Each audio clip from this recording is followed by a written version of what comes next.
Welcome tonight. I call to order our 2023 budget presentation meeting. I'm going to ask that Mayor Pro Tem Smith lead us in a prayer, and I have not a chance to ask yet, but I'm going to ask now, will our new Police Chief Medina lead us in our Pledge of Allegiance? All stand, please. Let's pray together.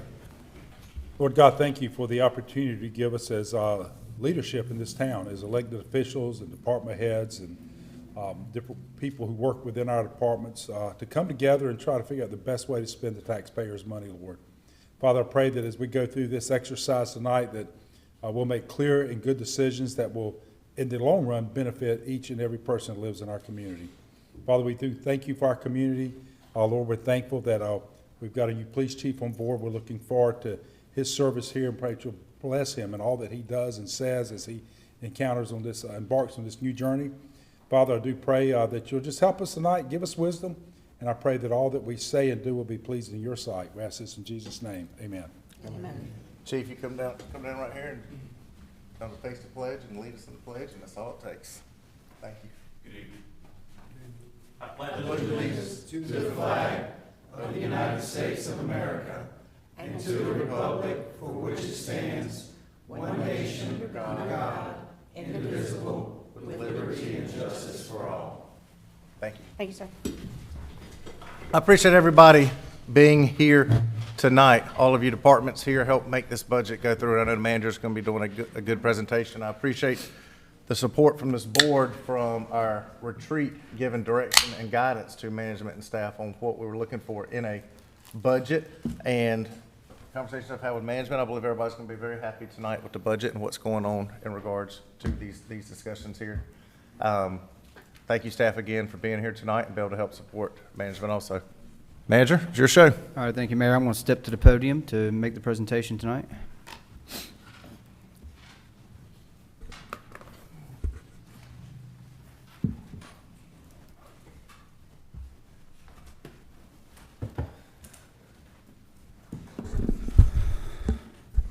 All right, well, good evening, Mayor. Good evening, board members. It's good to be here with you this evening for our annual budget workshop. We're going to spend some time this evening to discuss and review what management and staff have put together for you for the fiscal year 23 operating and capital budget, as well as the fiscal year 23 through fiscal year 27 5-year plan. This will be both for the general fund and for the enterprise fund, which operates our water and sewer enterprises.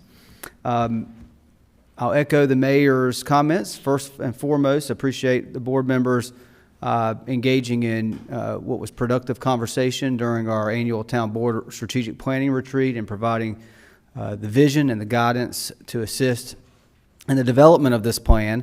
I would also like to echo the mayor's comments about my appreciation to the department directors and senior leadership that are here with us this evening.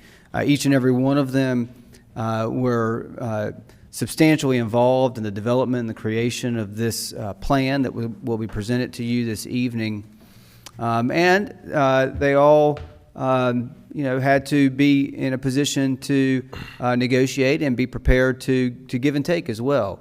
The budget request every year, as some of you or most of you perhaps know, do require some give and take and some compromise and some ability to be nimble and flexible as we develop those plans. And so each one of these directors and members of senior leadership here tonight all did a fantastic job of being able to work to achieve a common goal.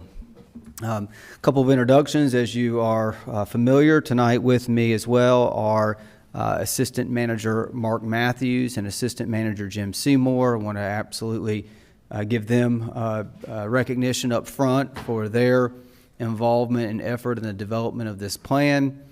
We've been working all the way up to the 11th hour, bless you, to make sure we have a plan that we believe, or that I believe, meets the needs and the goals of our community, and certainly the vision that's been established by this board. I also want to introduce you tonight to Katie Lum. Katie is the town's budget and fiscal strategy manager. We hired Katie this year to become a member of our team for the specific purpose of helping us advance our goals and objectives as it relates to transparency of our financial operations within the budget platform itself, and help with the professionalization of the development of the budget. And Katie has done just that. She has been working tirelessly over the last many months, collectively and collaboratively with department directors, as well as members of the management team, to put together what I feel is a very sound fiscal plan for the town board to review this evening. So with that, we will jump right into it. So as a reminder, one of the things that we spent a great bit of time focusing on as we developed this plan, and we spent some time talking about this at our annual retreat, is tying the financial investments that we're proposing for fiscal year 23 and beyond back to our annual strategic, or to our strategic plan, excuse me. And so all of the decisions that were made into this plan kept in mind the vision statement as established by this board, the mission statement as established by this board, and most importantly, the core values that our strategic plan speaks to: effective government and governance, fiscal strength, safety and security, economic vitality, preserving character and identity, and most certainly quality of life. So just as a reminder and a refresher with regards to our budget work schedule, we started this process in earnest back in the very beginning of the calendar year. On January 3rd, operating budget directions were distributed to department directors. Tuesday, January 18th of this year, we presented a budget schedule and a calendar to this board that was adopted. On January 28th, the capital outlay, human resources, and IT budget requests were due to finance for management review. Between January 24th and February 25th, we actively sought input from the public regarding the budget process and how they would like for us to plan for the future of our community within the budget process. And this was done on Let's Talk FV. And we've got some great feedback through this process, much of which we discussed at our annual planning retreat, and certainly is sprinkled throughout our fiscal year 23 budget document and our 5-year plan. Budget public hearing comments. We, as a courtesy, seek those comments. Not required by statute, but it's something that the town has done for many years, is to give the public an opportunity, not only through the Let's Talk FV platform, but at a town board meeting, to provide some input and context on the fiscal year budget development, and that was on February 22nd. February 25th, operating budget requests were due to finance for management review. And then we had our town board retreat, which you all should remember anyway, because we spent a great bit of time over 2 days in early March planning for this night tonight. And then the town board input and direction on March 7th. So here we are tonight on April 12th for our draft budget review at the budget work session. Beyond this meeting tonight, we'll take whatever input, feedback, context that we may receive tonight and finalize a budget proposal that will be formally presented to the board on May 2nd. This will include a proposed budget ordinance, a proposed fee schedule, proposed manager's budget message, all of the components that go into a formal budget document and presentation to the board. That will all be on May 2nd. Then the board will have essentially a month to review and give thought and consideration to this, as well as the public. We will post this on our website, and the public will have an opportunity to review this over that 30 days as well. Then on June 6th, we have a scheduled public hearing on the budget. The public will have an opportunity to comment on the proposed budget and give any feedback and guidance to the town board. If the town board that evening feels so inclined, it would be the recommendation of management for the town board to adopt the budget on June 6th. However, that is at the discretion of the board. Legally, the budget has to be adopted by June 30th of 2022. Any questions about the budget work schedule? Hearing none? No. Mayor? No. Hearing none, we'll kind of move on to getting right into it. Now, we're talking about the general fund now, not the enterprise fund, just the general fund. So when we look at revenues from a summary, just at a 50,000-foot level, and we're going to spend some time going into details on many of these items, both on the revenue side and the expense side. But just at the high level, summary level, we're looking at an $81.6 million general fund operating budget. That is the largest general fund budget, certainly in my tenure and really in the history of the town. We project that in years to come, because of some of the capital investments we look to make, that the budgets could be even larger moving forward. But this one certainly is different for our community because of its size. And we'll talk about some of the drivers for that. But generally, the revenues are reflected by ad valorem taxes. That makes up the predominant share of revenues for the town, and we'll talk in a moment about what the tax base is and how that's calculated on a tax rate. There is a tax rate increase proposed in this budget of 3 cents, and that is to offset the cost of operating and planning for the opening of Fire Station number 4.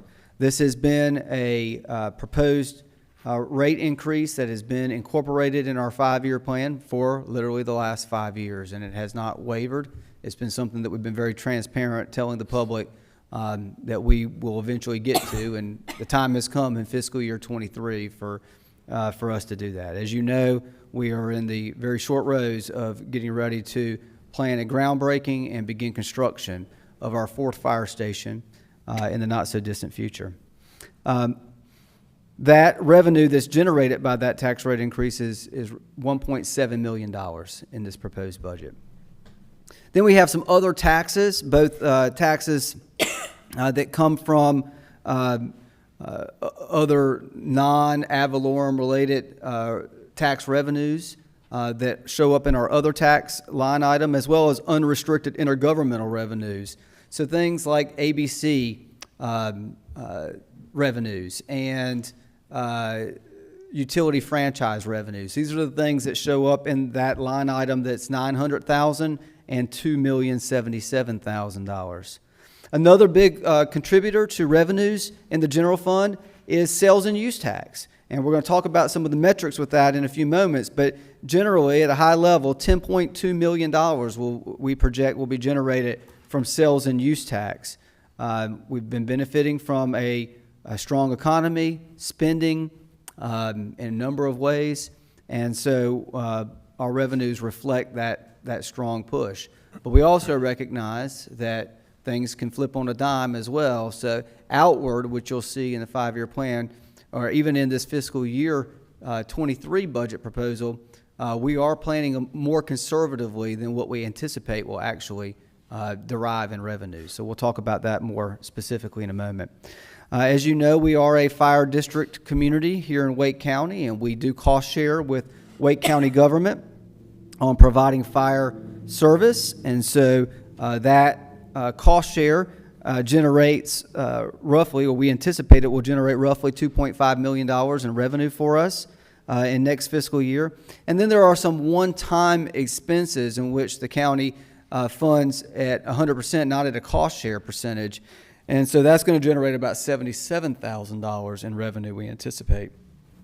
Other grants that we anticipate coming in fiscal year 23 will generate about $125,000 in revenue. Plow bill, this is our street maintenance revenue stream from the state of North Carolina. Plow bill is governed by North Carolina general statute, and the formula for which Plow bill revenues are derived are based on miles of streets as well as population. As we have matured as a community over the years, our revenue in this line item has also matured, and so here we're anticipating $913,000 in revenue next year. Permits and fees, another area where we've seen substantial growth. We'll talk about some metrics there in a few moments, but we're expecting close to $5 million in revenue through permits and fees. Sanitation fees, $3.3 million, and we'll talk about how that is calculated and the rate structure for which sanitation fees are calculated. Sales and services, these are things like revenues from Parks and Recreation and the Arts Center, amongst other things. In this line item, we anticipate close to $1.2 million in revenue generated there. Then some smaller revenues that make up our bigger picture, $15,000 in investments, miscellaneous revenues, $50,000. And then here's a big one, $28,500,000. We anticipate bringing in revenue from borrowing $28,500,000. We'll talk about what that is a little later on. So just kind of keep in mind that number, $28,500,000. And then we're going to transfer in from some other funds roughly $403,000 that will offset specific projects or specific purposes, and we'll talk about those funds as well. And then we're appropriating some fund balances.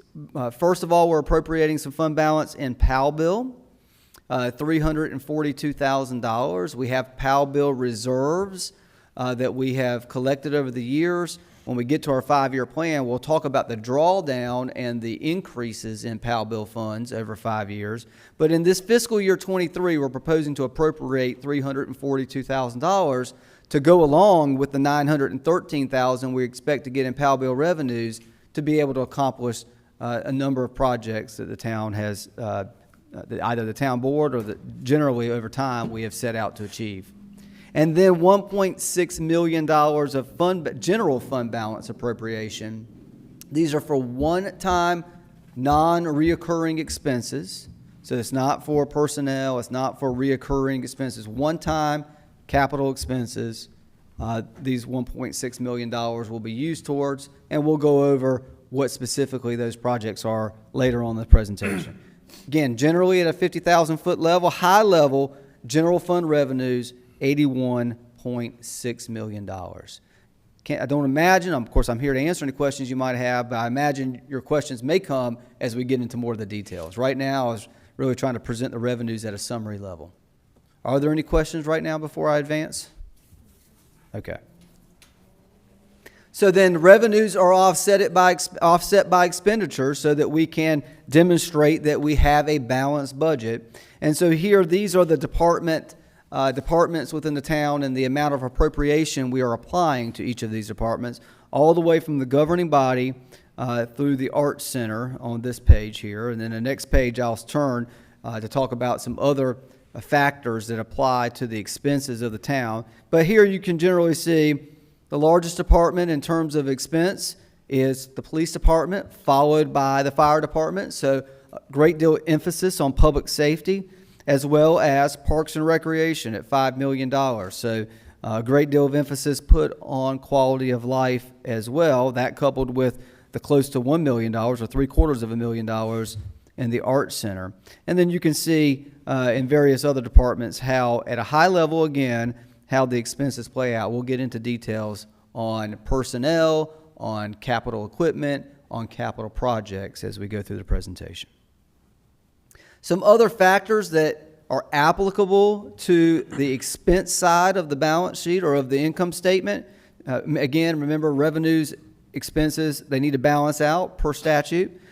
We've got existing debt that we need to serve, $3.9, almost $4 million of existing debt. We'll talk about a breakdown of that existing debt towards the end of the presentation. We've got new debt of $513,000 annually that we'll be bringing on, and then transfers of $3,095,000. We'll talk more about what those transfers represent as well.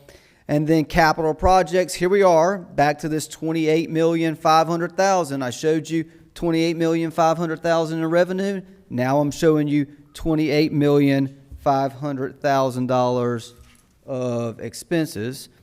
And then some other factors to be thinking about. So when we start the budget, there are some line items that have base calculations built into them. And then as we're going through the budget development process, if the needle moves on us, if the goalposts move on us, then we have to factor in the changes as it relates to that. One of those impacts is health insurance, the health insurance that we provide to our employees.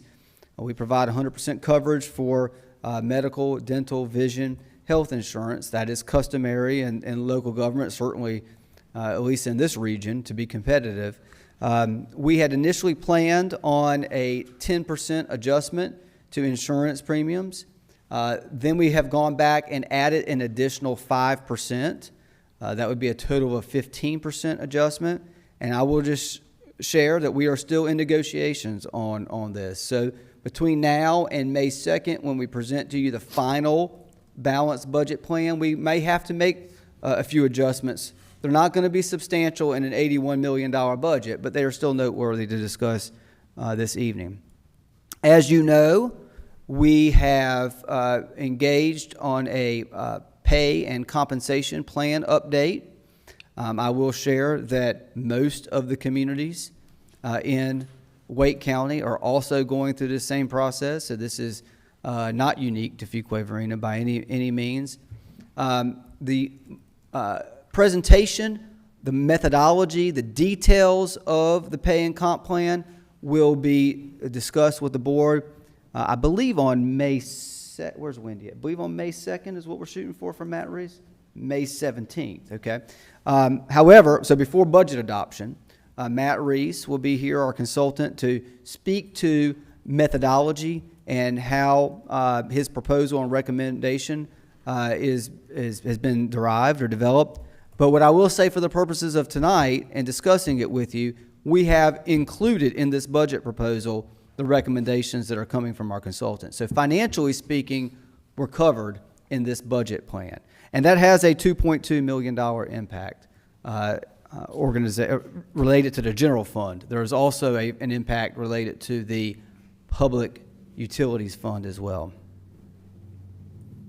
And then finally, the impact to a cost of living adjustment. So I know we have two new board members on the board, but part of the methodology in which the town board considers annually is how do we continue to advance our pay ranges so that we don't fall behind or substantially behind the market. And one of the things that we do is apply cost of living adjustment. Cost of living adjustment presumably is to take into consideration higher prices, higher cost of living within the marketplace, and that could be anything from higher cost of groceries, higher cost of medication, higher cost of insurance, higher cost of gasoline at the pump. The list goes on. And so in the past, we have had a 2% cost of living adjustment across the board for all town employees. And that was our baseline. Just like 10% premium increase in health insurance was our baseline, 2% cost of living adjustment was our baseline. In addition, several years ago, the town board implemented a merit compensation plan. So employees that are performing at a high level have the opportunity to earn additional compensation through the merit compensation plan. So it's a performance-based incentive. This budget continues to propose that performance-based incentive of up to 3%. In addition, we have added an additional 2% to the cost of living adjustment from 2% to 4%. And that impact of that additional 2% is $329,000, almost $700, as you can see on your screen. Now, I will say, the priority number one is going to be making sure we can accommodate for the adjustments that may have to be made with the health insurance. We need to get that buttoned up before we consider anything else. We recently did do a query with our peer communities here in Wake County on how they were intending to address cost of living. And as you can imagine, it's a bit across the board, but the average seemed to be between that 4 to 6% range. And so that may be an area that we want to give further consideration to after the health insurance component is resolved. I still think 4% is good. I think it's certainly better than the 2%, but it is an area that we may wish to visit between now and May 2nd. And so I just put that on your radar screen. Good news is fiscal year 23 expenses match with revenues. We have a balanced budget. So that's the good news here. Going into tonight anyway, we have a balanced budget. While this budget is balanced, again, I wanted to just draw attention to, it was some give and take. When we started this process with all the department directors submitting their requests and looking at things, we were at a $4.1 million gap from balance in the budget. So we had to close that $4.1 million gap. How did we do that? Well, we cut some proposed and recommended expenditures, number one. We also did some realignment with some of our organizational practices to try to save in funding. And then we were able to closely scrutinize and analyze where we think revenues will realistically come in, still while trying to be a bit conservative for the unknowns, but we adjusted some revenue assumptions based on trends and market conditions to allow us to close that $4.1 million gap.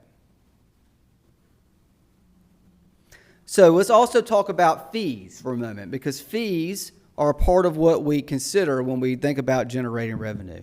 And so I'm going to go through several slides, 3 or 4 slides on fees. I'm happy to answer any questions along the way that you might have. Some of these are new fees, some of these are changes to fees. First and foremost, with the inspections department. This is a new fee that we're proposing, and it's when a contractor comes in and proposes an add or a change to their plans. Per permit, per trade, we're proposing a $55 fee. This covers the cost of staff having to take additional staff time to review that change or that addition in the permit request.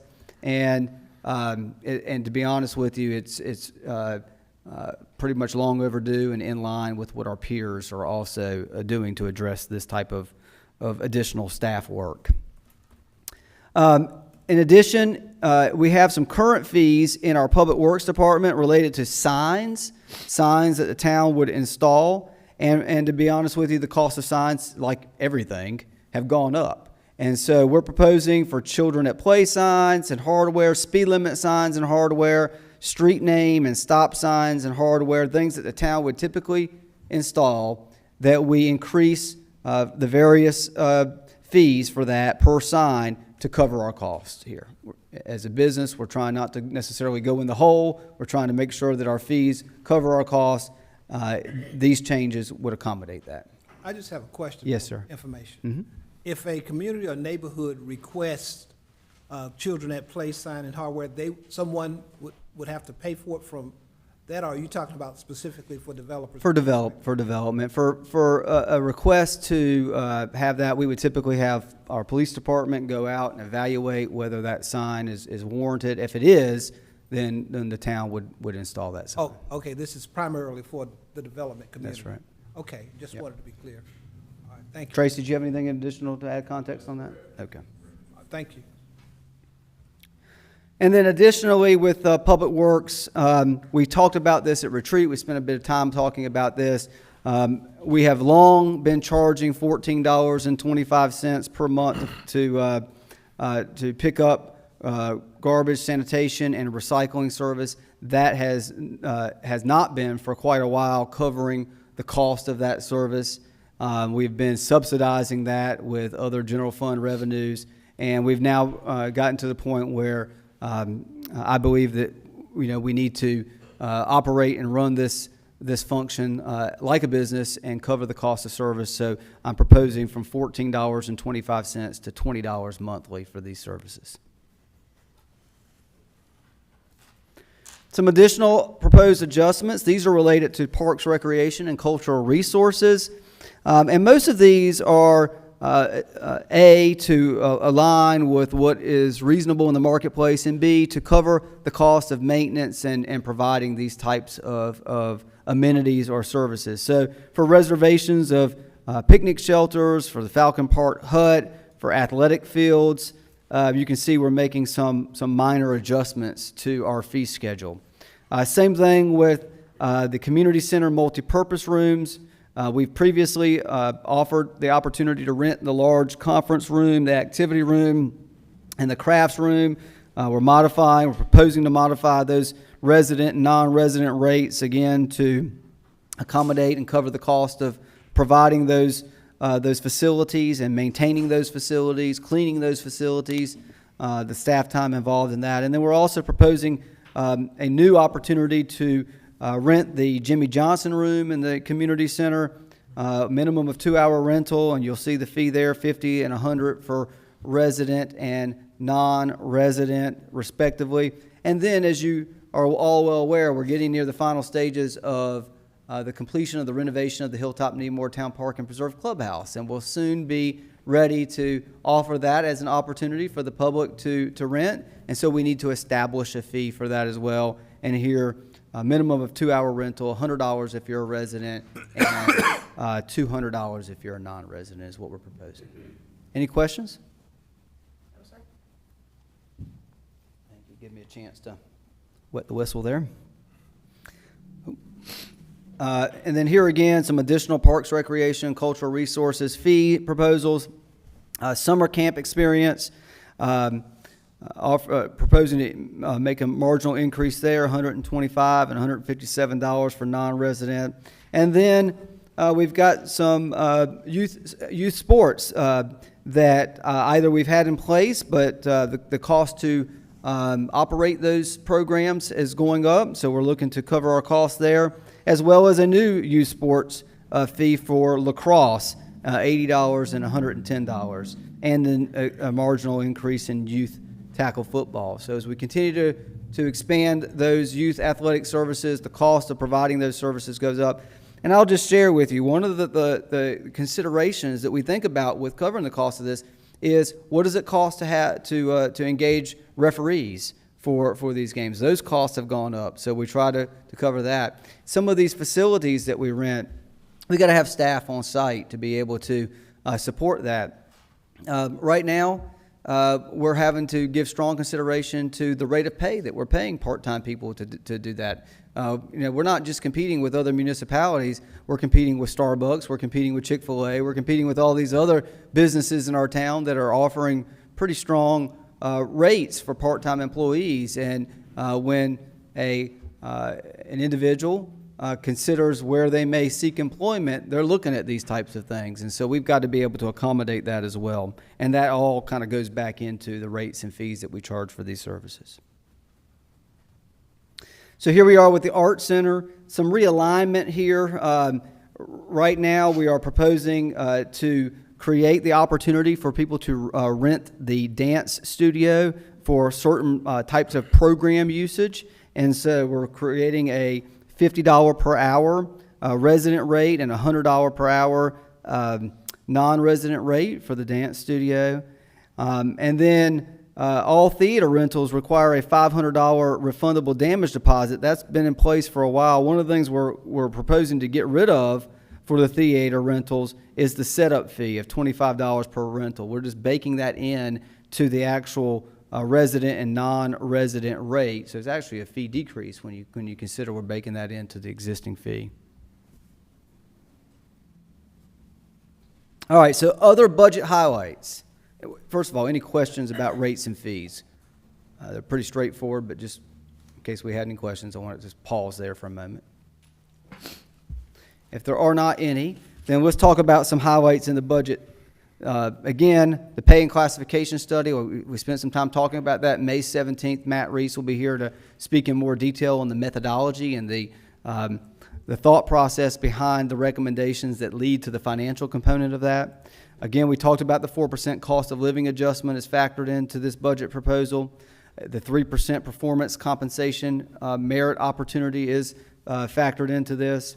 There are 37 new full-time equivalent positions between the general fund and the enterprise fund. 27 in the general fund, 10 in the enterprise fund. I want to just state right off the top, 9 of those 27, or 1/3 of those, are the 9 firefighters that we've been planning for 5 years to upstart the fire station number 4. So 1/3 of the 27 have been something that have been repetitively shown in the 5-year plan over the last many years. We do have right now 15% premium increase factored into the health insurance premiums, but again, we're still negotiating that. And then a proposed tax rate of 42.5 cents. This is the addition of 3 cents on the tax rate for fire station number 4. And in a moment, I'm going to show you some comparatives with other communities and their tax rates. Some budget assumptions worthy of mentioning this evening. First, our tax base estimates. Remember, I showed you $22 million or so in revenue being generated from ad valorem taxes. Tax base estimates are provided by the Wake County Revenue Department. New value as of January 1 of 2022 is $5.7 billion. So you can, for those of you who've been on the board for a while, you can see how that continues to trend upwards. And even for our new board members, I'm sure you've been in tune with how the community has been changing in terms of new construction and how that adds to the tax base in our communities. And this is about a 10.9% tax base growth after exemptions. The tax base generated by new construction, however, is lagging the impact on core services. And so our core services begin to hit before that tax base hits. As soon as roads are built and the development begins construction, we're already servicing that. We're inspecting that infrastructure. We're servicing that infrastructure. We have costs associated with development before the first tax base even hits the tax rolls on new houses. 1 penny generates approximately $523,000 in revenue. So for every penny, about $500,000. And this budget also assumes a 6% increase in sales and use tax from the estimated fiscal year 22 collection. So a moment ago, I told you that we were budgeting a bit conservatively there. And that is a true statement. We have seen substantial increase in sales tax revenue, and therefore our projections are very conservative based on the current revenue patterns. The first 6 months of this year, $4.7 million in sales tax has been received. And that is $1.2 million, or another way to present it, 35% over the amount collected at the same time the previous fiscal year. So when you're thinking about 35% growth, and we've got 6% planned in this budget, it's pretty conservative. It's good growth, it's conservative. We think we'll outpace it, but you just never know. You never know what might turn the dime on us and make a change. And so we don't want to get too aggressive with that. There may be some wiggle room there. We may see some benefit from additional growth in that sales and use tax area. But for the purposes of budgeting and planning, we're trying to be a little more on the conservative side. Additional budget assumptions. We talked about building permits. Those have increased as well, an average of 50% annually over the last 3 years. In a moment, I'm going to show you a chart that kind of gives the metrics on some of the building permit metrics that we look at when we think about how our community is changing. This has been generating significant workload, however, in our inspections department, and we're going to talk about the impacts of that as well. Permits are projected to increase another 20% in calendar year 2022, and accordingly, building permit revenues are estimated to increase 23% in fiscal year 23 over the fiscal year 22 year-end estimates. Other assumptions that we factor into the development of this budget. This budget reflects, again, $1.6 million of general fund balance being appropriated. The good news is this is $2.7 million less than what we showed you in the last 5-year adopted plan. And it includes reappropriation of incentive agreements that the town board has already approved but have not yet been completed. So the aviator incentive agreement, the Fuquay Family Entertainment Center agreement, just to name a few, those will be also carried over into the next fiscal year budget. And then finally, as a budget assumption, this budget reflects $342,000 of Plow bill appropriation, which is also less than the anticipated appropriation that was approved in the previous 5-year plan. So, tax rate comparison.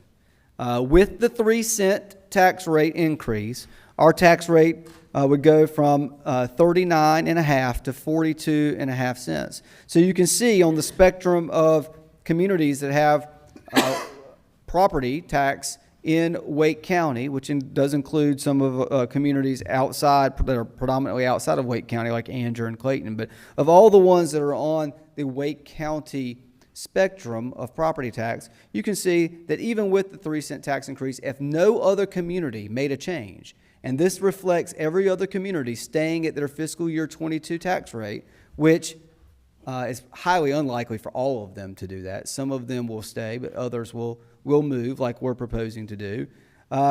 You can still see that we would be in the 50% range, or even a little bit less than the 50% range, even with the increase of 3 cents. And you can see how we would compare to our peers. The only communities that would necessarily be lower than us if they made no changes would be Cary, Morrisville, Raleigh, Apex, Knightdale, Holly Springs.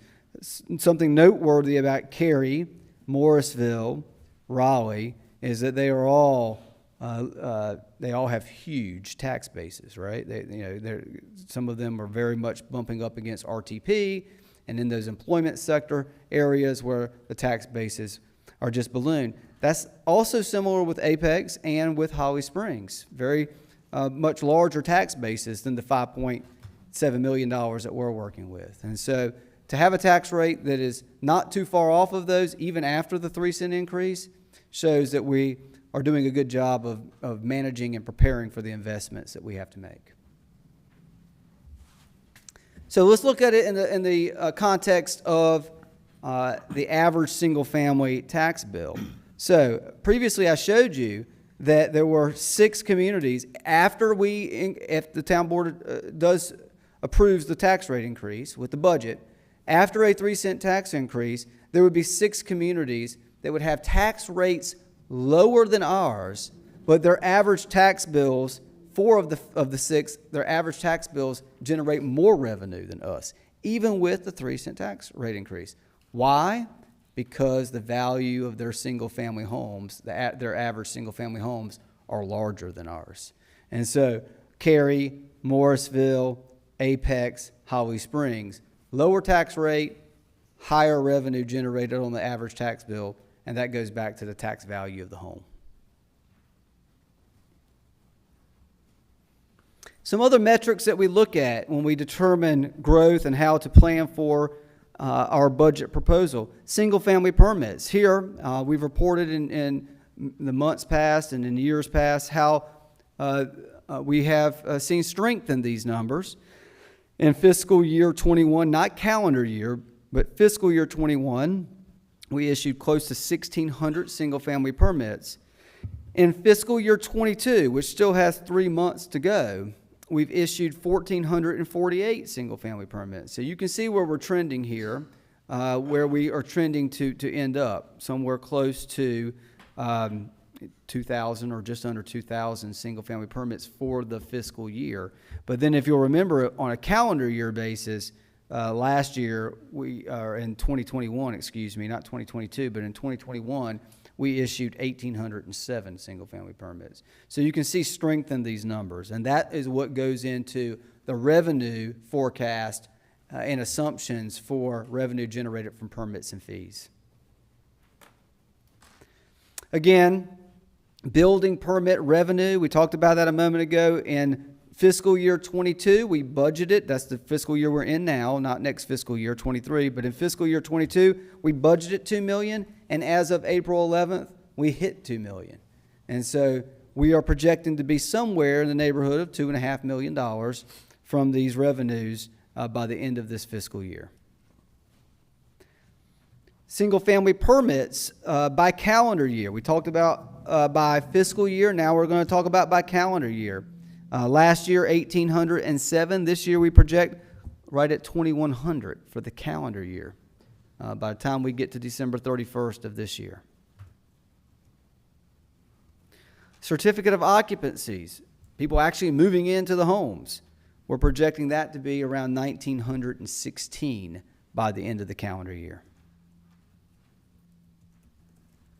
And then finally, how does it all come back to the services for which we provide? Building inspections. This is a pretty stout number right here. Last year, in the calendar year, we did about 49,000 building inspections that were performed. This year, we're projecting at the end of the calendar year to do close to 70,000 inspections. So a lot of stress is being put on our inspections department, and we'll talk about that when we get into personnel here in just a moment. Any questions on these these metrics that we look at.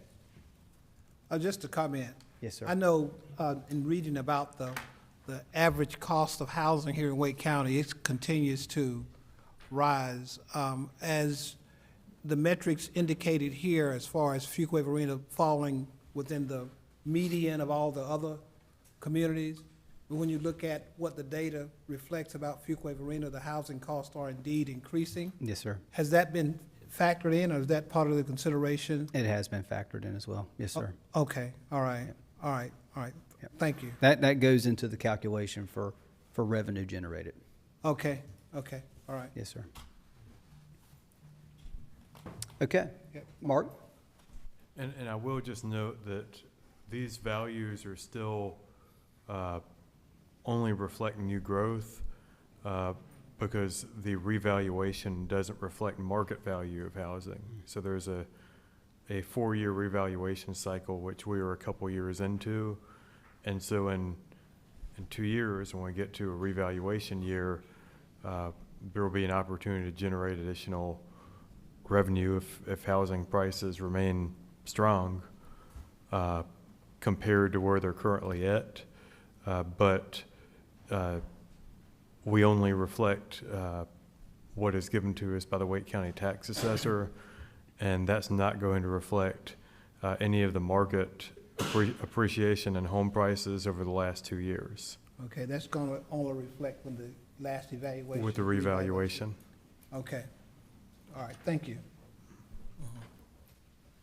If no other questions, we'll move on and continue forward then. All right, so personnel recommendations. I hit it a little higher. Now we're going to get into a little detail on this. So 37 new full-time equivalent positions, 27 in the general fund, 10 in the enterprise fund. We're going to spend a moment talking about general fund. We'll come back to the enterprise fund later when we get to their budget. So full-time equivalent positions are needed in almost every department to address public safety priorities, support expanding infrastructure, and address customer demand that has been put on our core services. Strategic investments in new personnel are needed to advance objectives and initiatives that we've identified within the core values of our strategic plan. Remember, we're trying to tie everything back to our strategic plan, particularly in the areas of safety and security, effective government and governance, and fiscal strength. And so our full-time positions that are being proposed, again, we've got 27 in the general fund. Those that are in the public utilities department that we will spend more time talking about later in this presentation, 10 of them, they will support the expansion and the maintenance of our utility system, something we spend a lot of time talking about at our retreat. We'll spend more time talking about tonight. All right, so the breakdown by department of these 37 new positions. And I'll just make a point, if you see an asterisk beside it, these are positions that were not previously factored into the 5-year plan, but because of the evolution of our community and the changes that we've seen through discussion with our departments, we feel like that these are positions that we need to consider for our organization. So there is a new position, and we'll talk about specifically what that is, but as it relates to a department, a new position in the finance department, a new position in engineering, a new position in the information technology department, 4 new positions in police, and we'll spend a moment talking about some metrics that we look at regarding law enforcement, 9 new positions in fire, 1 new position in planning, 1 new position in inspections, 2 new positions in parks, recreation, and cultural resources, 1 in public buildings, 1 in sanitation, 1 in debris collection, 3 in our streets department, and then again with public utilities, 6 in our sewer department, 4 in our water department, and then 1 in our communications department, a total of 37. All right, so how do they break? We just talked about how they break down in terms of department. What do they mean in terms of position? Well, in our communications department for the last 5 years, we've shown in our 5-year plan the addition of a marketing and communications specialist. Right now, and for the last many years, our communications director has done a fantastic job as a one-person show, trying to keep up with the communication and the messaging outward to the community and beyond. We have changed to the point where we are no longer a one-person show. We've seen this coming for many years, and we've now gotten to the fiscal year where we need to add some support within that department so that we can continue to be effective, so that we continue to be innovative, so that we can continue to do more things with the messaging and the communication and the engagement that we have with our community. So a new position here. And I should have noted, the numbers that you see are not just salaries. These are salaries, benefits, and any equipment outside of vehicles that would be needed to support this position. So office furniture, computers, other technology, the things that we would need to be able to stand up an office for this position.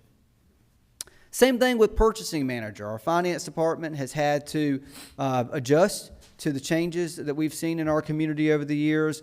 Just this year, we brought on our fiscal and budget strategy manager and Katie. We're now to the point where we have grown that we need a purchasing manager, someone who can make sure that when we do make purchases for the town, that they meet all the statutory contract obligations, that they check all the boxes for the statutory requirements for making purchases, so that we're doing it in a transparent and equitable and fair way, and so that we're getting the best price for the community. We've evolved to the point where we can't necessarily expect our department directors to burden that responsibility individually. We need to centralize this. We need to bring it into one department and be more effective and efficient in that way, and that's what this position aims to accomplish. That's in the finance department. The changes that we've seen in the community, the expansion of our footprint and our services has caused us to need another inspector in our engineering department to keep up with the workload and make sure that we're providing the service in a timely manner that is expected of us, and frankly is comparable to those of our peers in the area. And so an engineering inspector is proposed. This wasn't necessarily something we thought we were going to need in fiscal year 23 in our prior budget planning, but our circumstances have changed to such point that we feel like we need that in fiscal year 23. Our facilities have also expanded over the years. The Public Service Center, the Art Center, now our town hall here in the Byrne Municipal Building. Other facilities that are going to be coming online, our Community Center North, the Community Center that we have right now, other buildings that the town owns that we maintain and that we operate.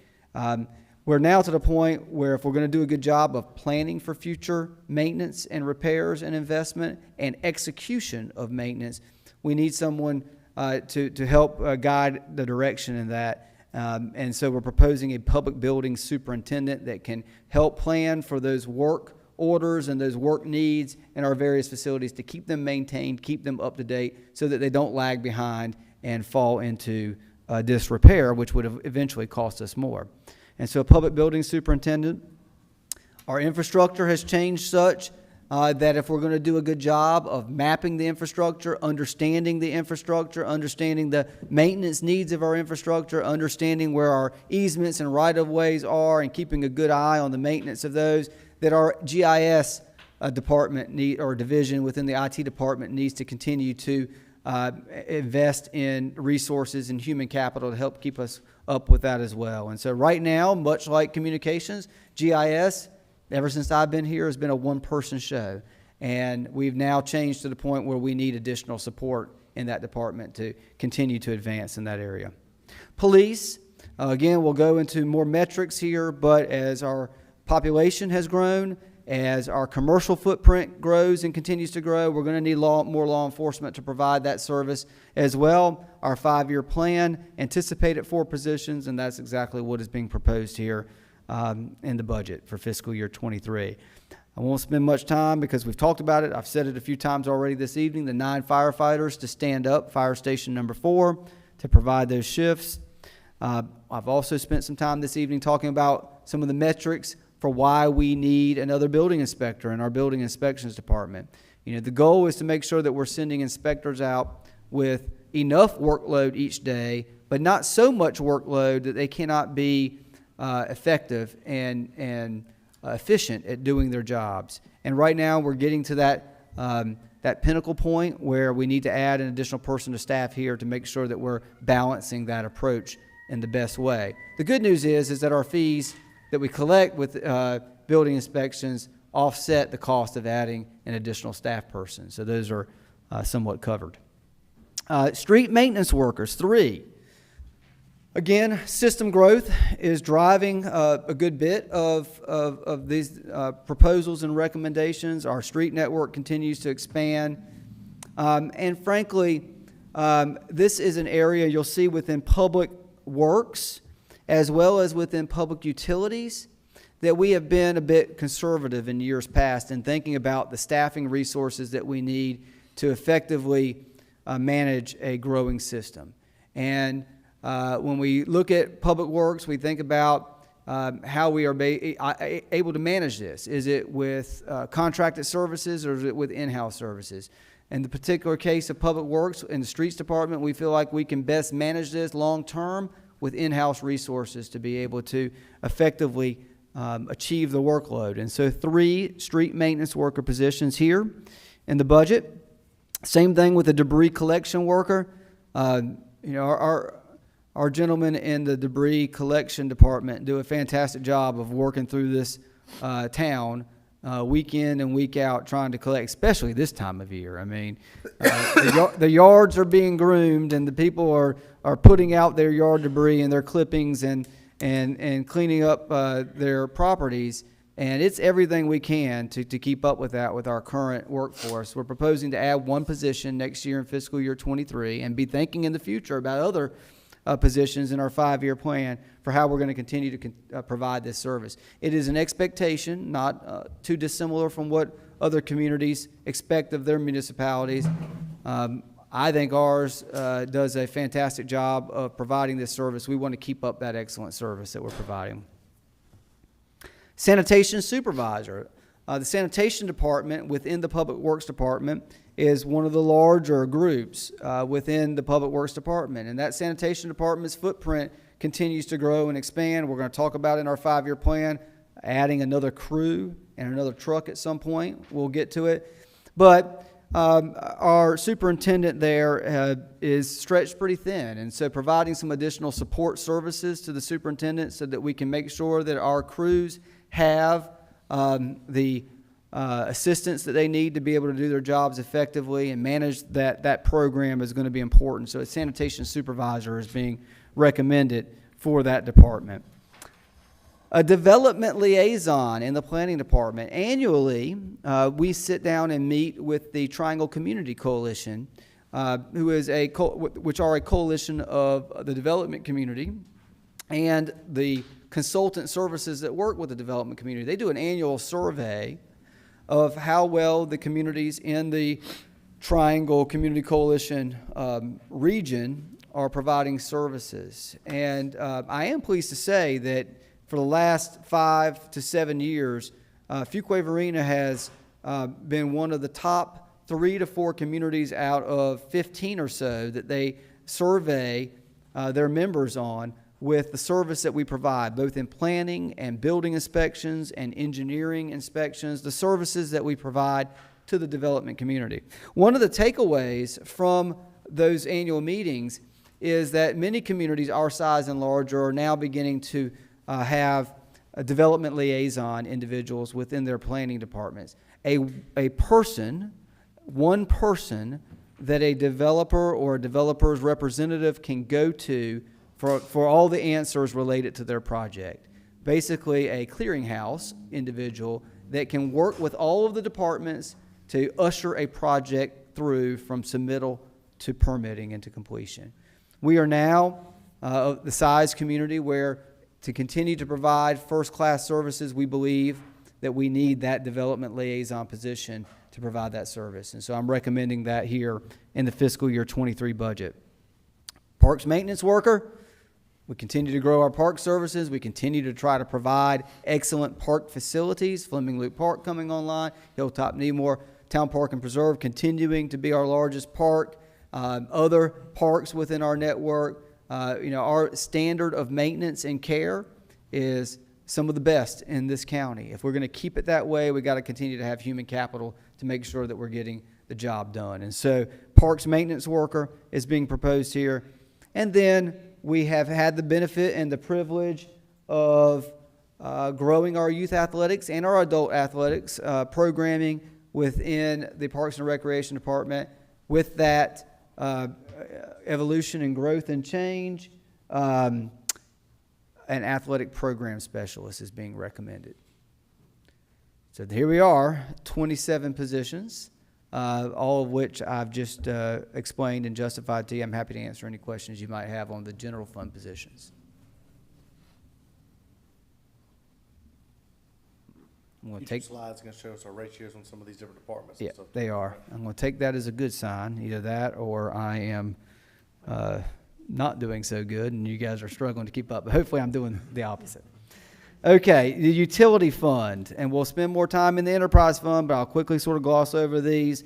Again, these are all new, not necessarily factored in, but we've got a new utilities director, Mike Wagner here. Mike's come with a lot of experience on maintenance of the system. He knows about growth of system too, but particularly his expertise lies in maintenance of the system. And one of the things that myself and Jim Seymour challenged Mike with when he came on board is, what do we need to do to stand up a more professional and forward-thinking maintenance of system plan for our organization? Well, the first thing is you got to have the human capital and you got to have the resources to do it. And we're lacking in that. We knew that kind of going into this change of leadership within the department, that we've been operating very, very lean in that department over the last decade, probably. And so here, this budget looks to go ahead and begin standing up a more forward-thinking, thoughtful, planned approach to system maintenance and system growth. And so a water distribution system crew leader is being proposed in this budget. System growth requires more hands-on approach. Additionally, a project manager. Based on our conversations at Town Board Retreat, we've got a lot of capital coming online with system growth in water and sewer. In-house project management is going to be very vital to making sure that we don't miss anything and we do a good job of making sure that those are accomplished. Water sewer system integrity technicians, 2 of those. Maintenance of our system, the integrity of our system. If we're not constantly monitoring that, especially as parts of our system continue to age, we could be looking at some substantial costs in the future. Staying ahead of that curve is what will help us to keep those costs down.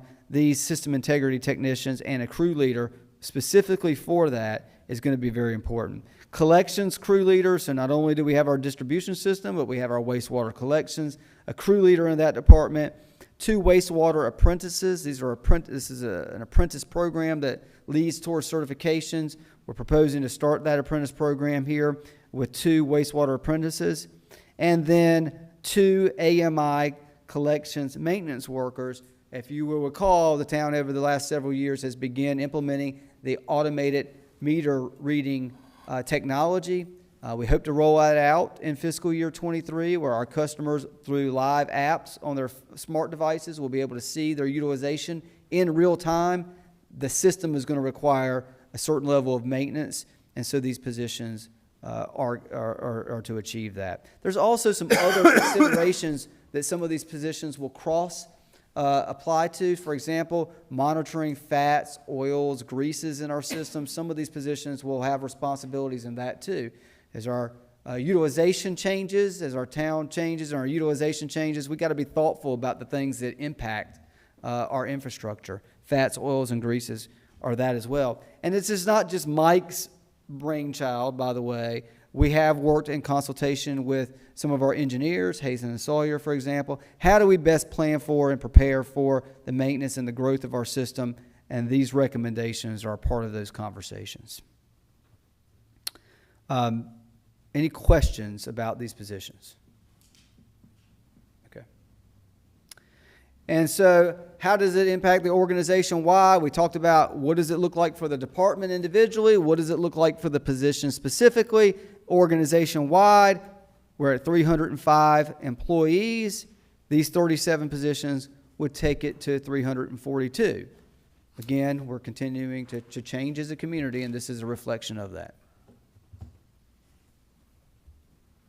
So to the mayor's point about how we look at certain metrics with regards to public safety, with police, one of the metrics we look at is the officer to population ratio. I think Chief Medina previously had some conversation with the town board about that this evening, about making sure we're focusing on that population officer ratio. Here, with our current sworn positions of 58, we're at about a 1.7 ratio. We want to be really kind of an industry average 2 or a little bit higher than 2. With the addition of these 4 positions, we begin to take a small tick in the correct direction, going from 1.7 to 1.8. Are we fully staffed at this point? We have 2 positions that are open at this point that we're recruiting for, So those 2 will be filled, and then we'll be filling 4 more in July. And as starting the process in July. That's right. you know, each year I've often talked about our ratios on both police and fire. And I do believe those, as our population continues to grow, it does make it tough for us to tread water and keep up. And I think that in our, as we grow and expand, also with the new chiefs diving into it and his recommendations, but that we need to continue to look at the future 5-year plan of possibly doing more than what we have right now to be able to get these ratios, just to be able to simply keep up with growth, to move toward the 2.0 versus just treading water. No, I don't disagree with you. And in fact, management, we had some similar conversation along those lines today. I fully expect that Chief Medina is paying close attention to what the fire department is requesting and getting. And I'm fully anticipating that he'll be focusing closely on the police department and making his requests next year heard very clearly. Am I mistaken about that, Chief Medina? Okay. Good. I thought that might be Good. the case. All right, so these are the metrics with police. Fire personnel, similar metric, population ratio is one of the metrics we look at. We also look at coverage area and response time, but here population, we're looking at that 1.0 population ratio, standing up fire station number 4 and putting those 9 positions in there helps us tick over that 1.0 mark. Marginally, you can see how some of the other departments are a little bit healthier, a little bit stronger in that regard. Still an area of focus for us that we will be looking at in our 5-year plan and thinking about as we move forward. Does it help with our fire? I mean, I know our fire department, we add them in shifts of 3, or in groups of employees of 3, if I remember correct. That's 1 per shift. Does simply adding one firefighter per shift, which is 3, it achieves a ratio, but it's not, I imagine, not as effective as adding 9 at a station, opening up a new That's right. station. And That's then exactly right. I imagine comes some point where just adding 3 firefighters is not as beneficial as it needs to be instead of 9, just like we're doing here. And we add more for that so they can staff another truck or respond in No, regards to that. you make an excellent point, and that is a true statement. But unfortunately, what you see is unless you are standing up a new department, for example, you just don't typically see from an affordability standpoint departments jumping at that 9 or 12 ratio in one fiscal year. They usually take smaller bites at the apple, if you will. Is it possible in the future, as we look at this ratio, and our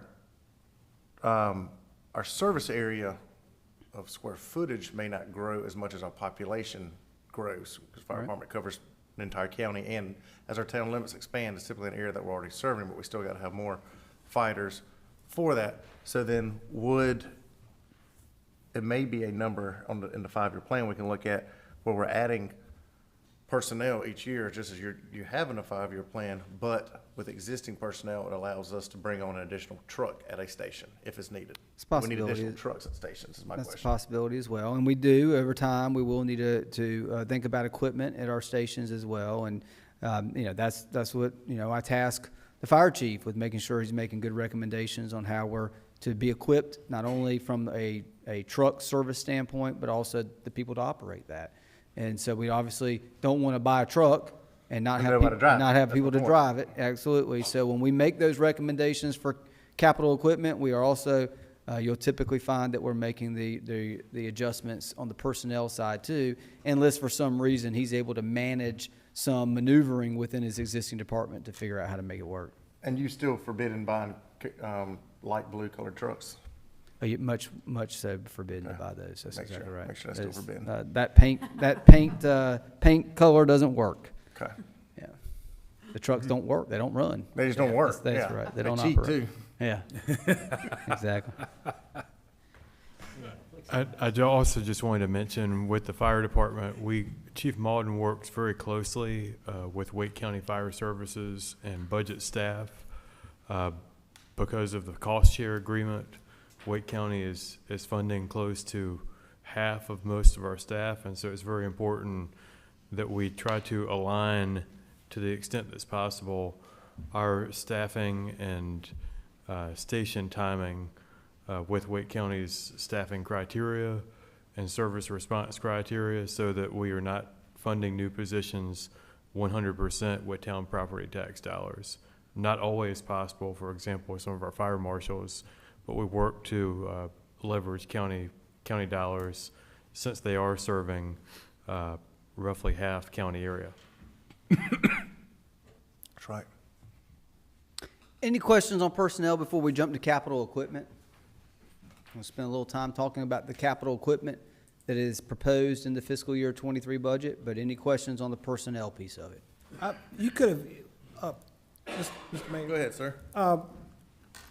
You could have presented it, but the total cost for the new positions, total personnel cost. It is that- coming in a later slide. I haven't presented it yet, but it's Okay. roughly $2.1 million, 2.1, 2.7.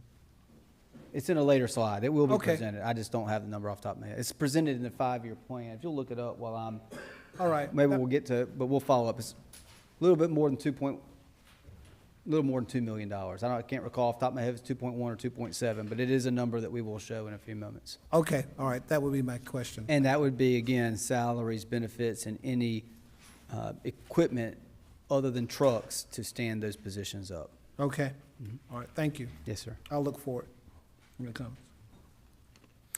All right, so spending a little time talking about capital equipment in the fiscal year 23 budget, and this is specific to the general fund. So a new position vehicle is planned for in the engineering department. A new position vehicle is planned for in public buildings. Information technology department, we've got a proportion of our desktops and within our organization being replaced. We have them on a routine maintenance and replacement schedule. So there's $50,000 there. Additionally, if we're going to continue to provide camera services within our town, either in our downtown district or in our traffic cams or in our public buildings or public parks, we have to have the servers to be able to operate those. So camera servers, and then storage server replacements. We store a tremendous amount of data, and so we have to have the infrastructure to support that. In our police department, we're proposing 3 replacement vehicles and then 4 new position vehicles. And so just for example, the police department, these are all in cost. These are the vehicles, the lights, the infrastructure inside the vehicles, the striping, the whole 9 yards to stand up a police vehicle. Replacement portable radios, 7 of those. Our Segway that we have enjoyed with community engagement over the last 7-8 years. It's reached the end of its life cycle, and so we're proposing to replace that with what they now call a trike defender. If approved in the budget, we'll get a little demo of that thing going on here. The trike defender. And then we are needing to upgrade our WatchGuard body camera and in-car camera system. That system has gotten to the end of its useful life, and now it requires a system upgrade. And so that's $180,000. Again, Commissioner Harris will get to it in the 5-year plan, but $2.19 million was the number. 2.19 million? Yes, sir. Thank you. Yes, sir. So, vehicle replacement, fire department, 1 vehicle replacement there, an administrative vehicle, and then a fit test machine replacement. In the inspections department, a new position vehicle as well as a replacement vehicle. So some of what we're going to go over on this next slide are capital equipment that is split between POW bill funds and public works funds. So you'll see some of these replicated between the two. An asphalt hotbox recycler. Okay, this is going to allow us to be able to have hot asphalt on hand for patches during colder months, the winter months. It also allows us to recycle old asphalt material, basically melt it down into hot asphalt to be reused. So it's a good reusable purpose piece of equipment as well.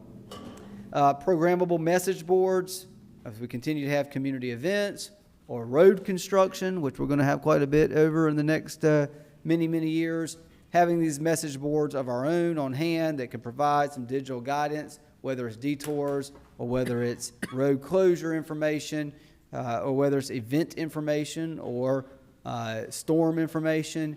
Having these on hand will prove useful to our community moving forward. A snow plow for a new dump truck, which is proposed in this fiscal year 23 budget. Tractor with a fold down flail mower. A portion of it being paid for with the planning, POW bill funds, portion of it out of Public Works. A dump truck replacement, a gator, utility truck with crane, and a work truck. And again, many of these are replicated in Public Works. Additionally, in Public Works, leaf vac machine. This is a replacement from the debris department. Excuse me. Garbage truck, a new garbage truck, and then a replacement garbage truck. The replacement garbage truck we had accounted for and planned for. The new garbage truck, because of the lead times on ordering to the time we get, you'll see in the 5-year plan where we're going to be proposing to stand up another crew in year 2. We need to go ahead and get the garbage truck in year 1, fiscal year 23, ordered, paid for, so that it's in place when that crew comes online. And then sanitation, a new position vehicle, and a replacement vehicle in the debris department. Parks and recreation, a sprayer for our gator, an aerator, a treadmill replacement at the community center, a Q-track mower that's a 48-inch deck, and then a 72-inch deck mower for getting larger areas in our parks. And then some outside sound equipment in our art center so that we can do more programming outside of the art center as well that our art center staff would help to promote. Perhaps some events at the Fuquay Mineral Spring Park, perhaps some events outside on the backside of the art center on Raleigh Street as well, as we continue to think about how we can creatively engage our spaces downtown. That's capital equipment. Again, Commissioner Harris, there is a total number on that we will get to later on. If you're having a question of what that totals up to. Okay. Any questions about capital equipment that's proposed in the budget? Pretty straightforward. Then let's talk about capital projects and special projects in the fiscal year 23. Many of these are of interest to you and members of our community. We talked about a lot of these at our town board retreat, and you'll see where we've tried to tie back to our strategic plan with some of the icons related to fiscal strength, economic vitality, safety and security, et cetera, back to some of these capital projects and expenditures. So, as it relates to effective government and governance and quality of life, some of the investments that we're proposing to make, one is a carryover from the prior fiscal year of $35,000 that was unspent or will be unspent in fiscal year 22, continuing to invest in our town brand, a dash more. So we've got $35,000 here. We intend to roll out a community satisfaction survey. We want to hear from our community on how satisfied they are with the services that we provide or the information that we provide, to hopefully get that feedback to continue our goal and our efforts to improve and become better as a community. So, community satisfaction survey, a community small area plan. We intend to focus on one small area within our community and plan for how that area can develop in the future. Perhaps this is an older area of our community, an area that may lack infrastructure, may lack plans in terms of quality of life and how we continue to invest in this area or in an area. So we're proposing to have our planning department in-house along with consultants work collaboratively for a community small area plan. This is something that you see more and more often in communities our size and larger. We spent a good bit of time at our town board retreat talking about a downtown generational transformational plan. We used Greenville, South Carolina as an example. Over 50 years ago, Greenville, South Carolina had their leaders had a vision for their downtown, but realized that it was not something that could be done overnight. It would take a plan that would look at changes over a spectrum of time. And then those changes, those investments, would be built out into a plan for periodic investments over time. Perhaps those investments might require bond input and bond referendum from the citizens. Perhaps there are projects where grant funds can be leveraged to implement them. But before sort of taking a more sporadic approach to taking bites at it and chomps at it and trying to piecemeal something together, Greenville said we need a comprehensive vision, a transformational vision for our downtown. If any of you have been to Greenville, South Carolina, you know that it is a phenomenal downtown district, and it is a years in the making process. They spent close to 50 years transforming their downtown, but it is one of the nicest downtowns in America, and rightfully so, for the investments that have been made over time. On a smaller scale, but still in similar concept, is what we're proposing here. Taking a bigger picture look at the Fuquay district, at the Varina district, at the area between the two that bring them together. How can we plan for the future, whether it's aesthetics, whether it is infrastructure, whether it is pedestrian related and public safety related, whether it's new investment in properties, reinvestment in properties. What does it look like? We need some vision setting there, and that's what this plan proposes to do. And we've built it into this fiscal year 23 budget. Additionally, we spent some time in time past talking about how do we kind of clean up an area that is highly visible, the North Ennis Street connection point between Broad Street and Main Street, where the railroad transfer station is, and kind of that eyesore that exists there, some pedestrian connectivity. And so we do have some funds. This is sort of what you would call the low-hanging fruit item. This is something that, for minimal investment, we can go in and make a big improvement. And maybe that changes over time with the generational downtown master plan. Maybe there's a bigger vision for that area. But until that happens, you know, we still got to live with that area. And if we can clean that up, make it more appealing into our community, it's really a front door piece for our community. A lot of traffic goes through there with the 55-401 connection point there. Improving that, I think, would go a long ways towards beautifying our community and making it more functional. Economic development marketing plan and campaign with our economic development director, Tiffany McNeil, with the new position that we're proposing in our communications department with marketing and telling our story. You know, we had some success this year with CCL Label, with the announcement of the Fuquay Family Entertainment Center, but we want to do more in terms of economic development. And part of that is getting out there and telling our story, getting on the radar screens of these businesses that may be looking to open or relocate to this region, to this area. North Carolina's had a lot of success here in recent weeks with the announcement in Moncure, with the car plant, with the biofarm announcements in Holly Springs and in Lee County and Sanford, with other announcements within the region. You know, we want our piece of the pie as well. We want our success stories as well. And it starts with getting our messaging out there and telling our story. So an economic development marketing plan and campaign.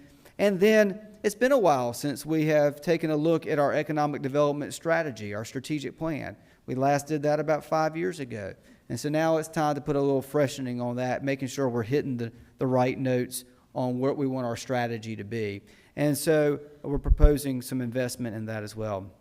And then we got to be thinking globally. If we're going to really get on the stage like some of our neighbors have with Fuji, for example, in Holly Springs, or Amgen, or some of, recently the big announcement that North Carolina made with the car plant just right in our back door, literally 10 to 12 miles down the street from us.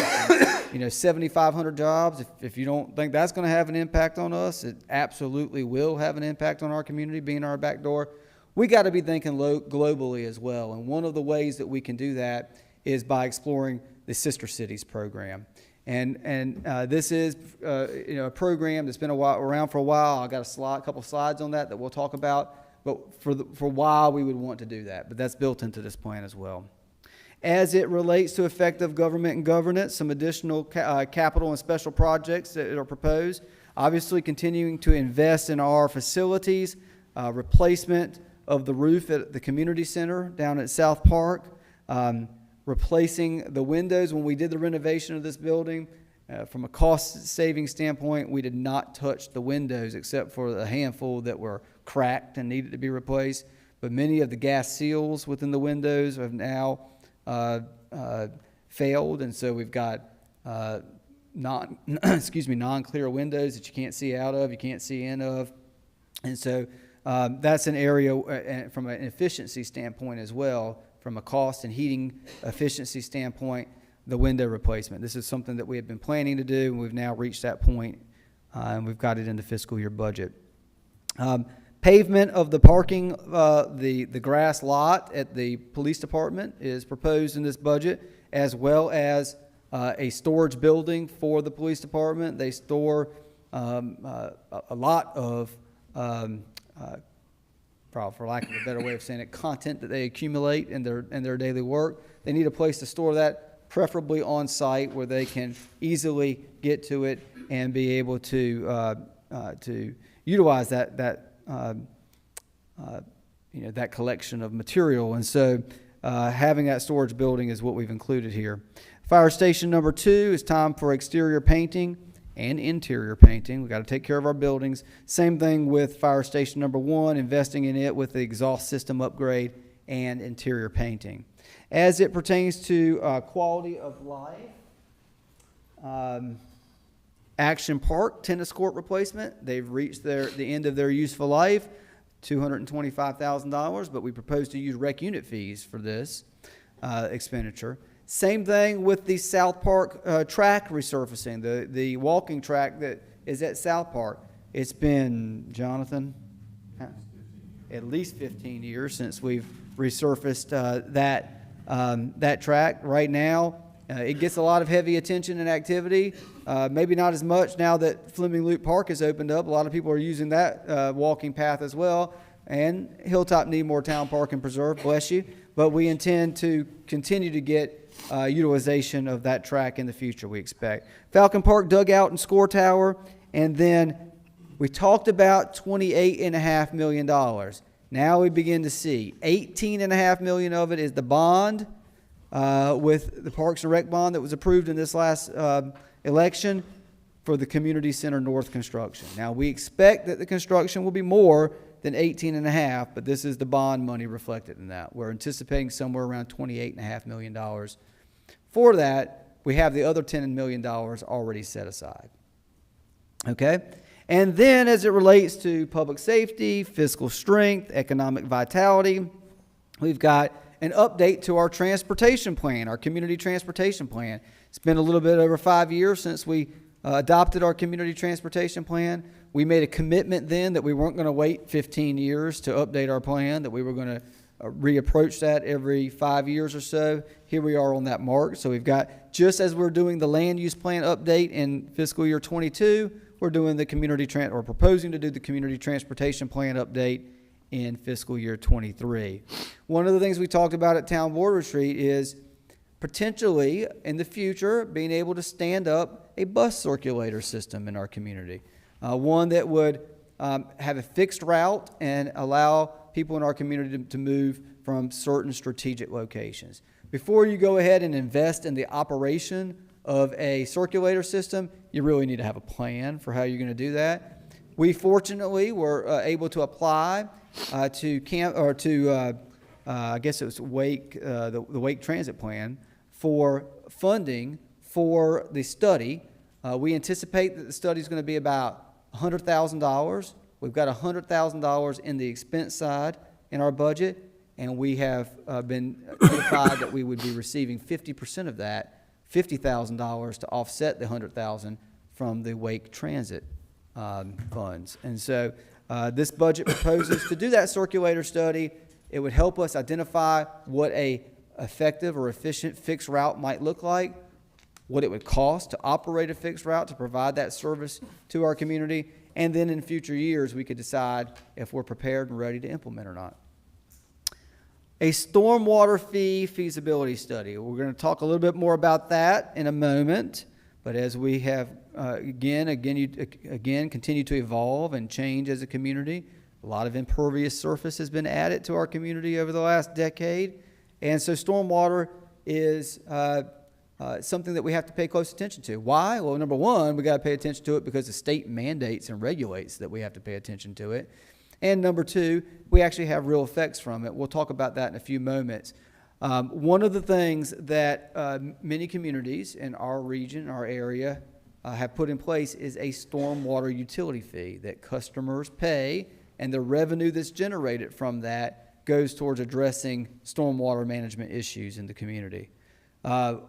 We would propose that before we adopt a fee or consider adopting a fee, that we actually do a feasibility study and understand how can we best utilize those resources if we had a revenue stream, and what does that revenue stream look like? I got some more slides to discuss that in more detail in a moment. Now, two transportation projects that we were fortunate enough to receive funding for at the state level: the Wallace Adcock Boulevard project, going from 401 to 42. That's a $9 million project. That's in the fiscal year 23 budget. And that will also have an economic development benefit and purpose for it, as it will be a public street that will help to service the Gold Leaf Crossing project. And then the Whitted Road, Johnson Pond Road roundabout there at the sharp curve, Johnson Pond Road. This will create an opportunity to provide a more safe transportation route for that.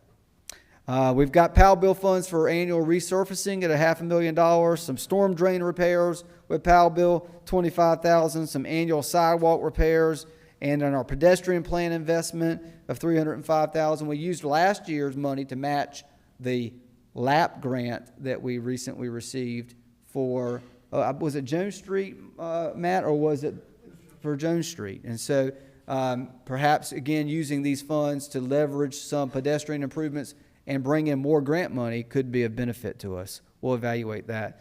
And then the crosswalk additions and improvements, we've identified some areas in downtown that need some crosswalk improvements and enhancements, and that's what that $35,000 is.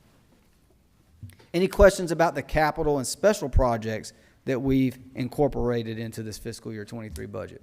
A lot of work ahead of us. If the board approves this budget, we'll be busy in fiscal year 23. Well, then let me keep moving forward then. I mentioned earlier that we have about $1.6 million in fund balance appropriation. Well, what specifically is that $1.6 million going to? If you'll remember, I said it's going to go to one-time, non-reoccurring expenses. Part of that is for capital equipment. Part of that is for capital projects. The capital equipment would be those camera servers, the new position vehicles in the police department, the WatchGuard body camera and in-car camera upgrade in the police department, and the outside sound equipment, close to $500,000 or $500,000 there.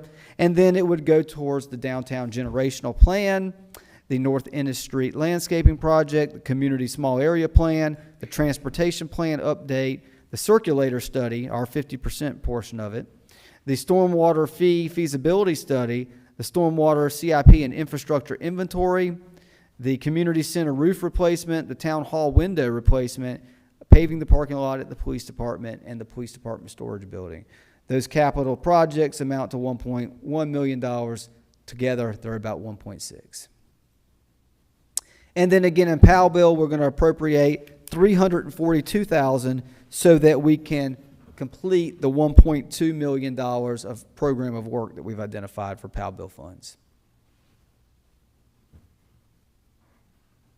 So let's go back to the stormwater management utility fee. Again, the study is step one, but the fee itself, the first thing to note about the fee is that it is a potential source of revenue to support our mandated state mandated stormwater program. That's number one. Number two, it can finance stormwater issues and mitigation measures. So the fee itself, the revenue generated from that, can help with both of these objectives. So what would a stormwater utility feasibility study yield the town? It would help identify a 5-year program strategy for stormwater management, which will be important to meeting the goals of our mandated regulations. It will help to do a general infrastructure inventory analysis. We know we've got a lot of stormwater infrastructure that exists in our footprint, but some of which we don't even know where it is or exactly what the infrastructure looks like. Some of it's old, underneath the ground, in downtown, that has never been analyzed or effectively assessed. And so a stormwater feasibility study would help us with that. Cost factors for regulatory compliance. Again, we don't want to be sideways with the state. Review gaps and deficiencies in development of current stormwater system. Review and identify gaps in available equipment, staff, or procedures for proper maintenance of stormwater infrastructure. And it would help to identify what a fee structure would actually look like and the revenue assessment model to offset that fee structure. So that's what we would get out of a feasibility study. How would we might potentially use these stormwater fees? Well, to fund major projects that improve how water flows through our community and through our stormwater system, to repair aging stormwater pipes and streams, which we know we have, to identify flooding and erosion that's on private properties that impact public roadways, invest in new stormwater projects that reduce water pollution, and then the stormwater utility fee would be there to fund the equipment maintenance, the maintenance of equipment. For example, street sweepers. They all have an impact on stormwater, and those things need maintenance quite often. And this stormwater fee would help us to do that. Right now, when we have to do some of these things, we're paying for it with tax dollars. So a stormwater utility fee would help to offset using those funds, which would free up some flexibility for us to be able to make other investments outside of stormwater. So to give you some comparison of peer communities that have stormwater utilities fees, these are just a few. Apex has a stormwater utility fee. They have a tiered flat fee. They generate about $1.2 million annually. Carborough has a tiered flat fee for single-family residential, but then they have what's called a per equivalent residential unit fee for non-single-family residential. They generate about $900,000 a year. Holly Springs has a tiered flat fee. They generate a little over $1 million a year. Knightdale has a flat fee. They generate a little over $500,000 a year. Raleigh, obviously, they're very heavily invested in the stormwater management area. They have both a tiered flat fee and a per equivalent residential unit fee. They generate about almost $26 million a year. And then Wilson, for example, also generates about $4 million a year. And so it's not uncommon to see communities, especially our size and larger, beginning to have these types of utility fees to help offset the maintenance and investment in this type of utility infrastructure. What I'm proposing in this budget is not to adopt a fee at this point. What I'm proposing in this budget is let's assess it. Let's hire a consultant to do some analysis for us and truly help us understand if there would be a benefit for us actually implementing a stormwater utility fee. We may find after it's assessed that there is not a benefit in doing a fee, and then we know. But I imagine with the aging of our infrastructure, the types of investments that we think we're going to have to be making in the future to manage what is a regulated and mandated stormwater management permit, I imagine that eventually at some point we're going to have to heavily consider this.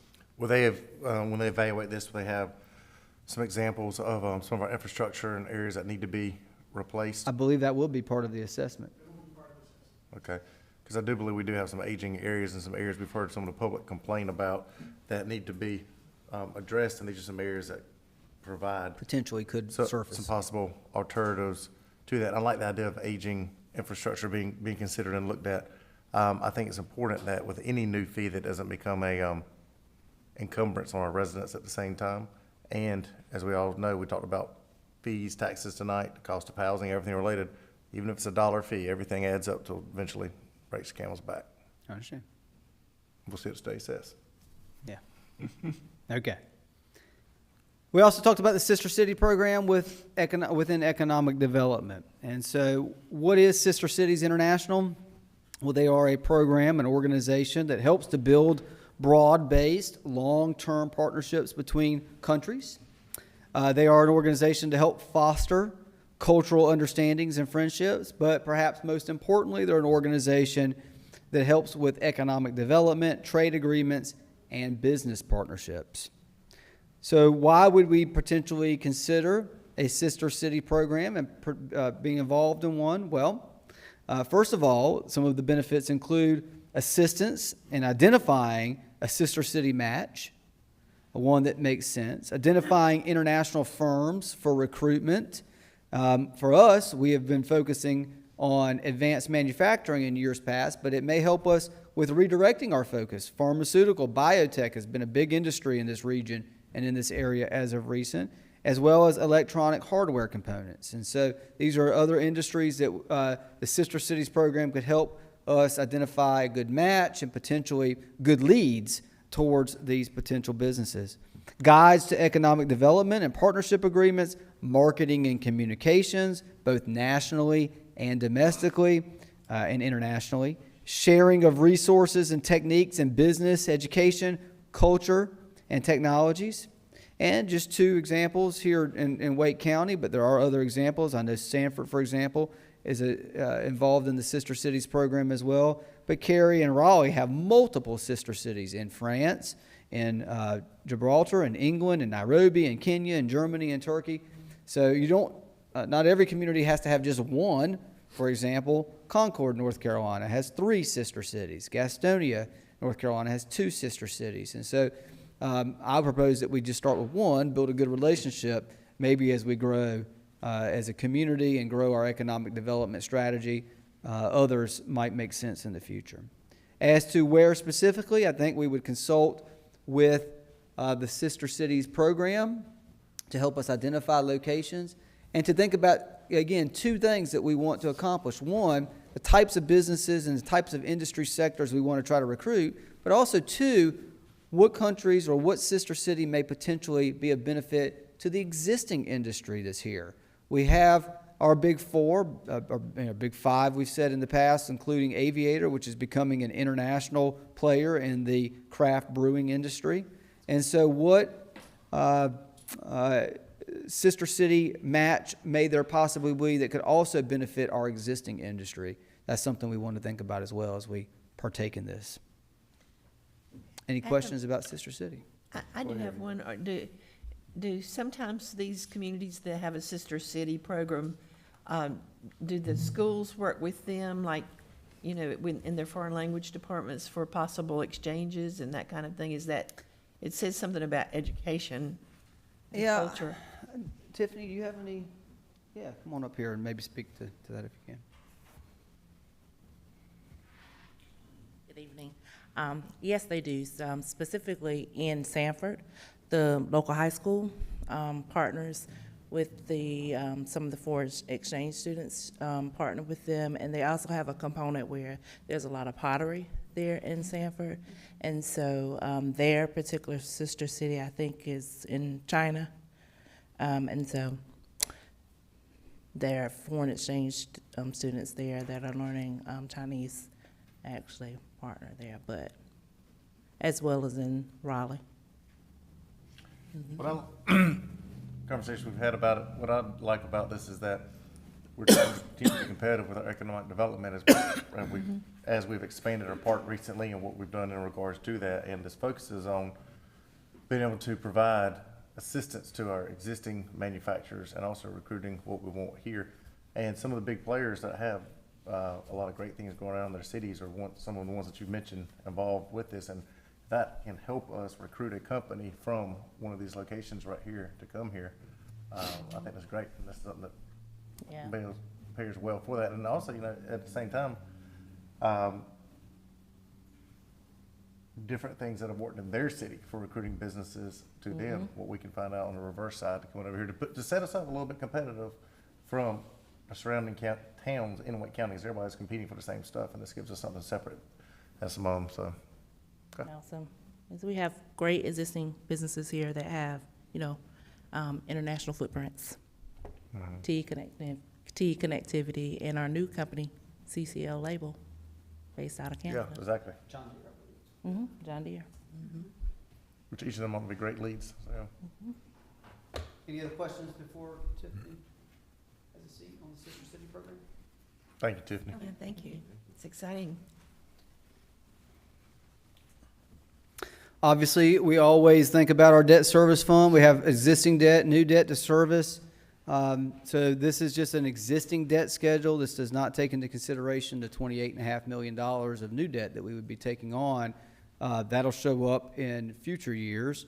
But our existing debt, community center, our 2019 refunding bonds, our 2012 bonds, public service center, our 2018 GO bonds, our 2018 LOBs on our government facility, the ones we're in here tonight. These are all factored in, and you can see what the annual principal and interest payment is for the next 5 years, as well as when this debt service is paid off. So you actually see for the very first time, our final debt payment on the community center, the one at South Park, is paid off in year 4 of the 5-year window. And so that'll free up about $100,000, a little more than $100,000 a year that could be applied to other debt service. Any questions about the debt service fund? If there are none, some other debt service related points of notes to mention. The debt service fund balance is $1.5 million, so we have about $1.5 million in a debt service fund that we've set aside. Debt service for fiscal year 23 is $3.9 million, of which $459,000 is paid by rec unit fees, and that's for Fleming Loop Park debt service and the community center debt service.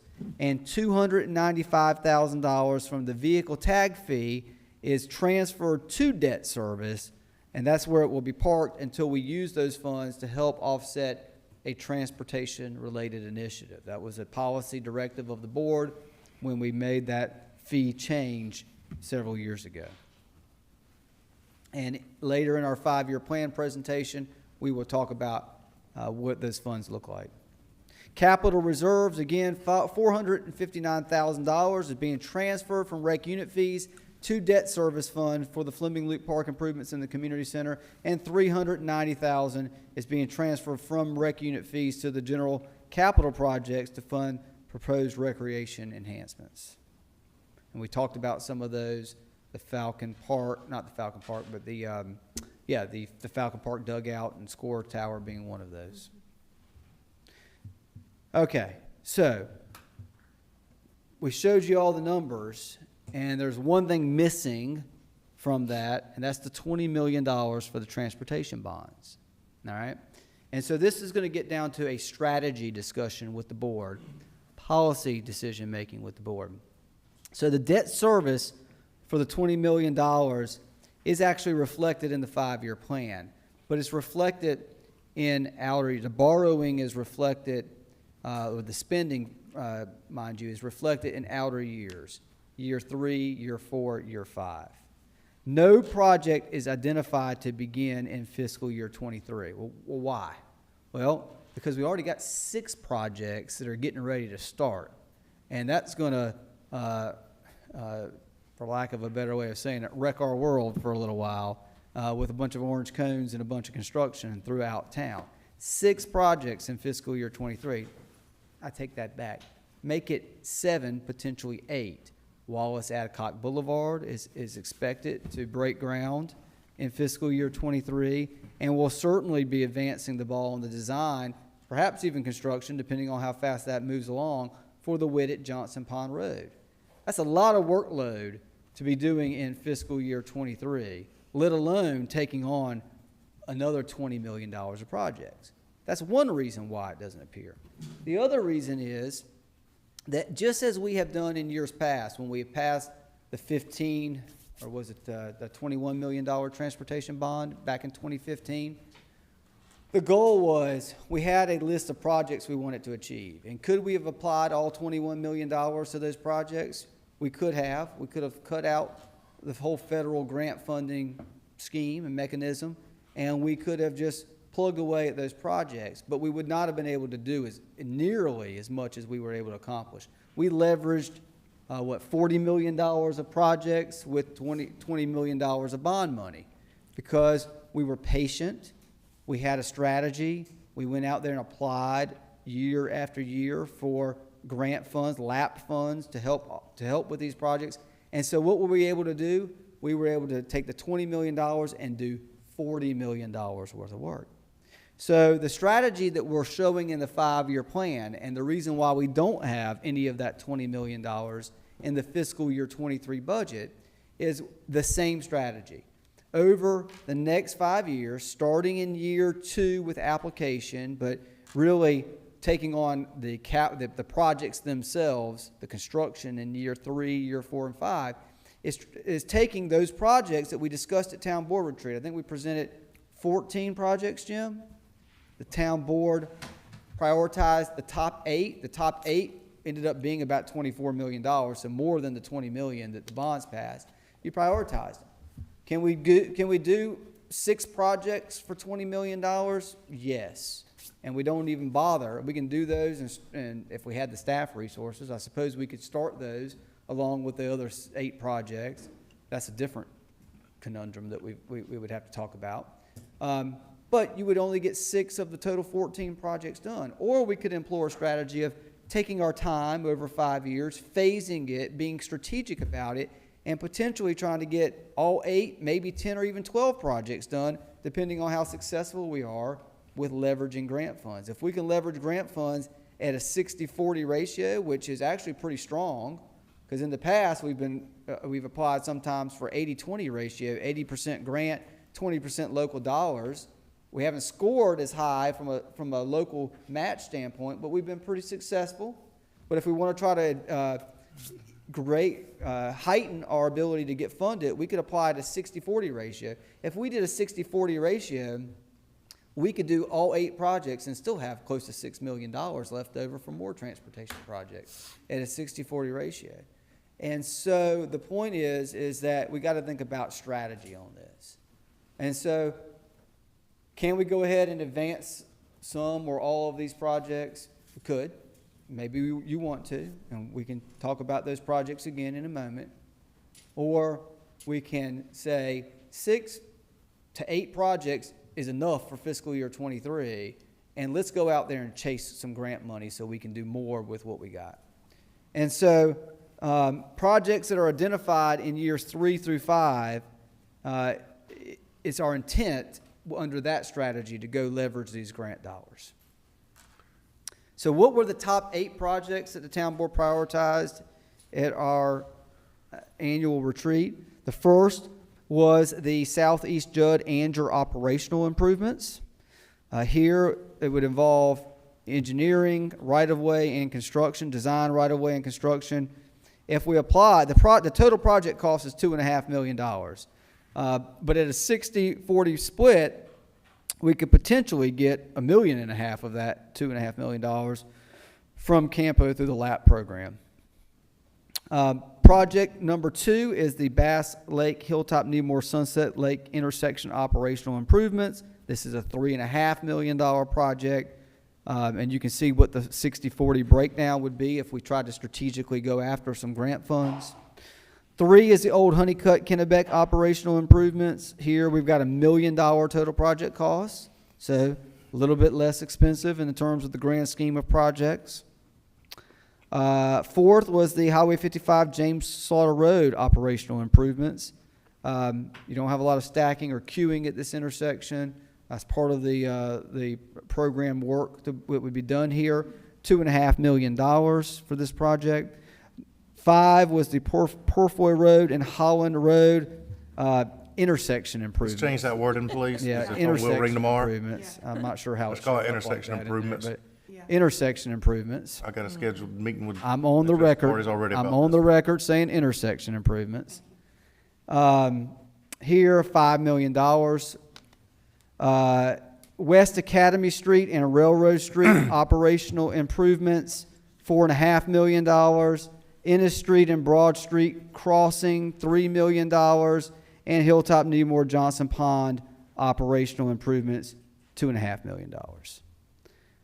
So, the question to the town board is the strategy. Do you feel like 6 to 8 projects is enough in 1 year? Do you want to try to add on another project and we go at it at 100% cost?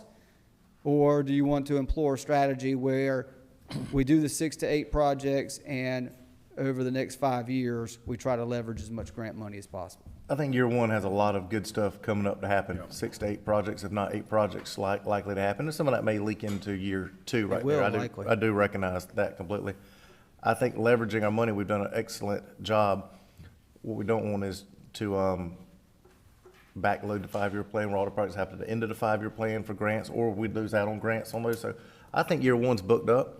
I think you'd be looking at a way of some kind of project could go into year 2 and get some kind of assistance from another agency or something like that. Or if it was a project that was a smaller project that doesn't score as good, probably to get assistance on that project, meaning grant money, look to do that in year 2. But look to pair your main good projects. I know you need to get some planning done and they score better for Campo, and getting to vote on that for Campo, and also at the same time getting not that you having a plan in place, but having grants to help that gets us more done. Because that's what citizens want, more projects done. At the same time, they approved a bond and it takes us a lot longer than that to get projects done. They're not happy either at the same time. No, I understand. Y'all have any difference of opinion on that? Any I agree. board members? I agree with up that. here? 100% agree.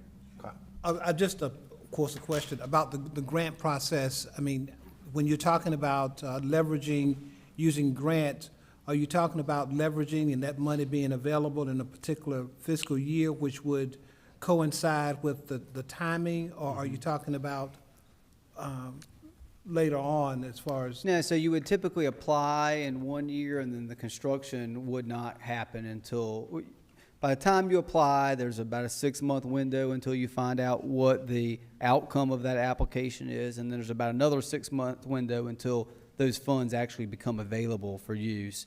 And you cannot spend any money on that project until those funds become available. If you do, then those expenses are no longer eligible for those grant funds. And so if you apply under the premise of, I want to get design and right-of-way and construction, and then you go ahead and start the design before the funds are available for release, then those design funds aren't eligible for reimbursement. You can only get reimbursed for what you pay for after. So construction or design, right-of-way, and construction usually don't start till about a year after the application process. Don't you have some of these, because you've done some design work to help you score better? So you spend some money on these to help you score better on your grants? In the years past, we have. On these 8 projects, I do not believe we've done any design. But I mean, is there a value to doing that to help you score better? Yeah, and that's what I rely heavily on Matt and Tracy, who have studied the scoring model. You know, they're sort of the in-house experts on that. Plus, we have a good working relationship with the Campo staff as well. If we see that a project may be weak by having none of these boxes checked, we would go ahead and seek the town board to appropriate funds to advance some of the design work. For example, with the very first project that we embarked on was the Judd Main intersection project. Well, we were learning the process at that point. We were not overly familiar with it. So we asked the town board to front load to give us the best advantage possible. We asked the town board to front load both design and right-of-way, so that we could score, be in the best scoring position possible. And so we may find that with some of these projects, as we continue our discussions with Campo and we look and test the model ourselves, that we may have to come and have that conversation. At that point, we would likely try to do some sort of reimbursement resolution so that when we did issue the bonds, we could reimburse the fund balance that we would have to appropriate to front load or. So when you say in year 3, just as an example, were we hoping to be able to work on a project where we could start construction year 3 or apply for a grant in 3 and? So issue the debt, our portion of the debt in 3, and we wouldn't typically issue the debt unless we had a construction contract in motion. Good. So we're looking at projects we're booked up in year 1. We've got projects that are gonna be happening in year 2 that are come from year 1 already. Right. By year 3, what we're talking about is going ahead and doing construction projects. Yeah, I mean, we would intend to apply for some of these, Immediately. perhaps the next funding cycle. So the next cycle starts August 22. Yeah. Good. That's what I was going with it. I didn't want to wait and apply in I think we year would 3 and look, become year we've 5 seen when we the, start. we've seen the town board prioritize these. I think what we would look at from the priority of 8 is which one of these 8. I mean, maybe number 1 is the one that would score best, but maybe number 4 would score best. And if number 4 would score best, then we would come back to the board and say, that's the one we really need to apply for. Yeah, that's what I like. And kind of take it from that strategy standpoint. And the cost of design would be paid up front from general. Possibly. It really depends on, we would evaluate these and see, does doing the design early give us a scoring advantage? If so, then yeah, we would probably come back to the board and say, Yeah. we're gonna be better off to pay the design out of pocket and just seek grant funding on the right-of-way and construction. It may be that, design, right-of-way, and construction all score equally, and so we wouldn't necessarily have to front-load the design. I think we've got to sort of play with the model is not necessarily the best terminology, but we've got to evaluate and assess it to determine which strategy makes the most sense for which project. Okay. All right. Thank you. It's an interesting process for sure to try to leverage grant funding resources. We've had success. Hopefully we can. That's what I was gonna replicate. say. We've been successful at what we're doing. Yeah, we have. And just for the record again, we'll make sure that this chart is updated with correct For terminology the next public hearing, please. before the next public hearing, as in tomorrow morning at 8 a.m. Thank you. Yeah. That is the general fund fiscal year 23 operating budget. Before we go to the public utilities enterprise fund for fiscal year 23, are there any questions about the general fund? No, sir. It's a lot. I know. It's $81 million worth of a lot, so it's a lot to discuss. I understand. I Okay. was amazed to see all the things we talked about at retreat in there. I thought we'd probably already had to cut some of them. We were able to incorporate a large many of them for sure. All right, well then Mayor, are we good to keep on going at least through the fiscal year 23? Maybe take a 5-minute recess between that and the 5-year plan? Yeah. Okay. Roll. Then let's roll on. So the enterprise fund has revenues and expenditures that balance out as well. All right, so for the enterprise fund revenues, water operating, we've got revenue generated, and this is the sort of the 50,000 foot look again. We'll talk about some details in a moment. But water sales, we anticipate at the current rates to generate about $7.4 million, and that factors in some assumptions that we'll talk about. And then at Town Board Retreat, we spent quite a bit of time talking about our future investments in infrastructure and where we need to position our rates now for both maintenance of our existing system and future investment in infrastructure, where we need to have our rates so that we can plan for that debt service. We hired a rate consultant, Will Dan, to do both a system development fee rate analysis and a water volumetric and fixed rate analysis that customers pay. And they came back with a recommendation to be able to do all of the capital investment that we anticipate needing to do over the next 5 years and beyond, that a 9.9% water volumetric and fixed rate increase and a 9.9% sewer volumetric and fixed rate increase, and that is factored in to this budget plan. So water sales generated from rate increases, about $775,000. Further down the chart here, sewer sales generated by rate increases from the rate plan, 9.9%, about $838,000. Then you've got water tap fees at our current rate structure, generates about $250,000, and then there is a proposed water tap fee increase to cover our costs, because right now we're not covering our costs with the cost of materials, things of that, the cost of labor to install these taps. And so we're proposing that we increase that fee as well. We'll get into the details of that in a moment. Then some water meter sales generate about $75,000, we're estimating. Some interest earnings, penalties generates about $165,000 annually. And then miscellaneous revenue generated by leases and insurance. We have leases on our water tanks, for example, by cellular companies. We get revenue from that, and so that would fall into that line item. Sewer sales, existing rates with customer growth assumptions will generate about $7.5 million in revenue. Then the 9.9% rate increase would generate about $838,000 of additional revenue. Then our existing sewer tap fees would generate about $125,000 in revenue. Fee increase on sewer tap fees, again, we'll discuss the details on that, $41,000. Pre-treatment fees, small number related to one of our industries, $1,800. And then operating fund reserve appropriation, zero there.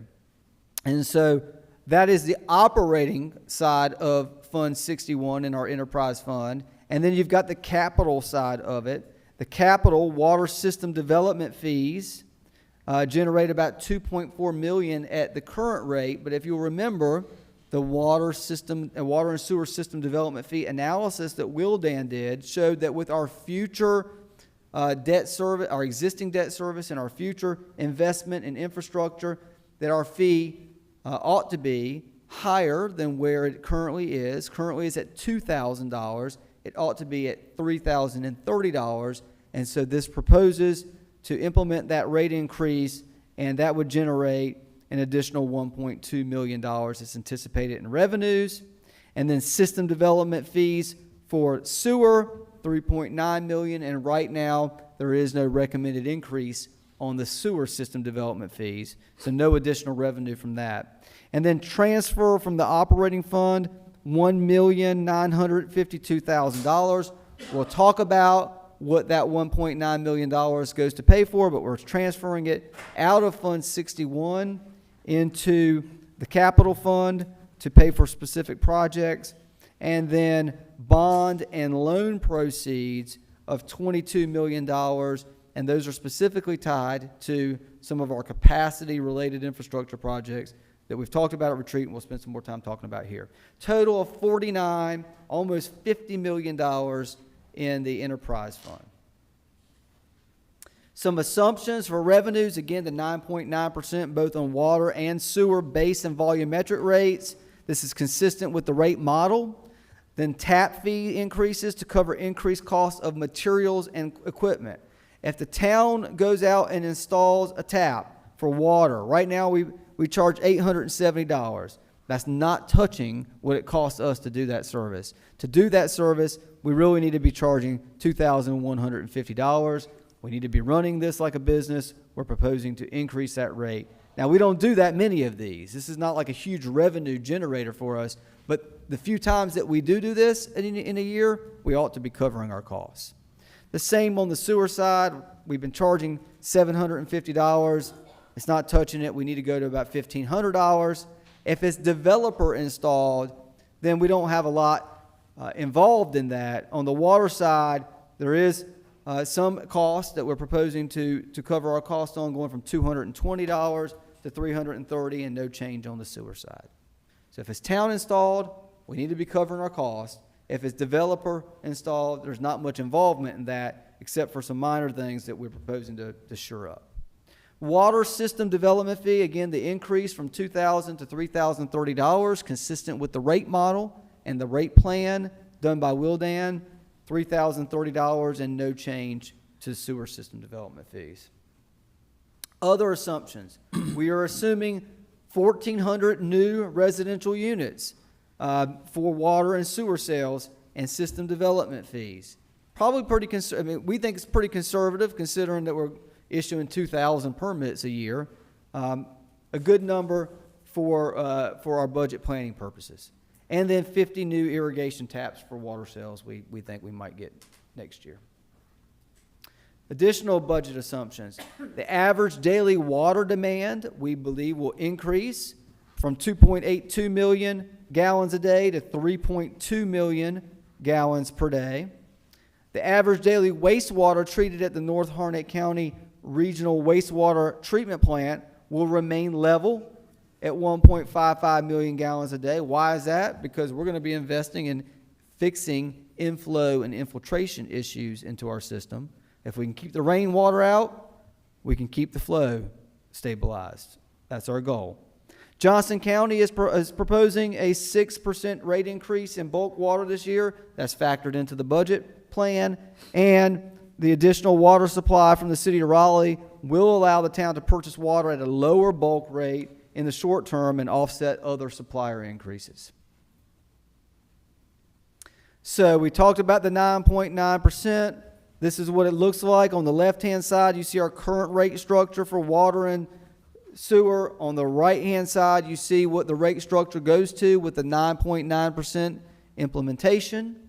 And that is consistent with the Wildan rate plan and rate study and the combined monthly bill for an in-town resident. If you're wanting to understand what the average impact would be for an in-town resident using 5,000 gallons, this will increase their bill about $8 per month. Enterprise fund expenditures, all right? So I showed you close to $50 million in revenues. Now let's talk about the expenditure side of the income statement. You've got operations at $10.7 million.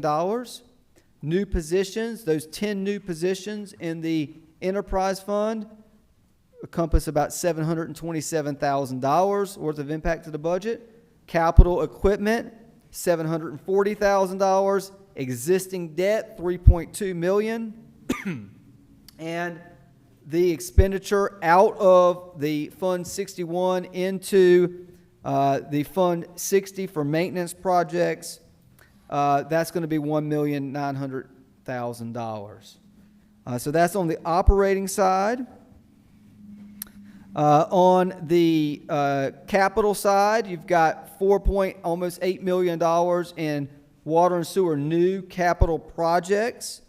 And then you've got that $1.9 million that we're transferring out of Fund 61 into Fund 60 for maintenance projects that we'll talk about.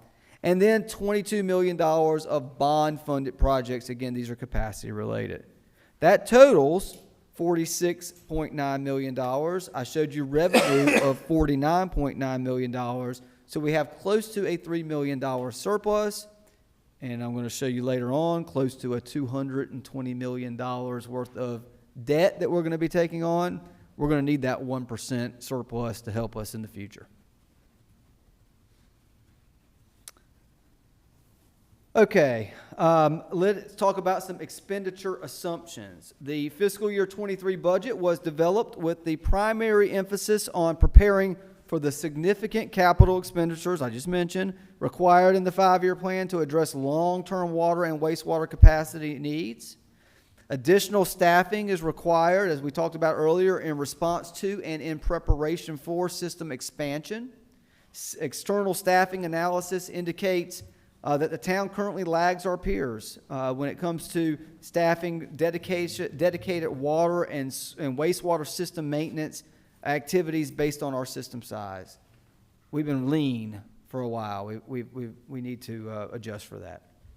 And then to maintain reserves to support this top priority, capital improvement projects are limited to needed projects, particularly those that support water and wastewater capacity growth, improve system performance, and reduced I&I. This goes back to our sort of redirected focus on system maintenance, helping get rid of this inflow and infiltration that our system has, and it's not unique to our system. This is something that all communities are plagued with, but it's a challenge because it goes against your wastewater capacity.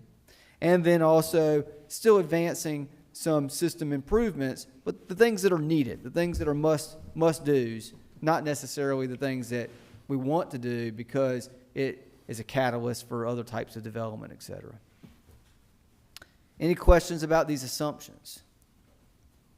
Pretty straightforward. So we talked about the 10 personnel.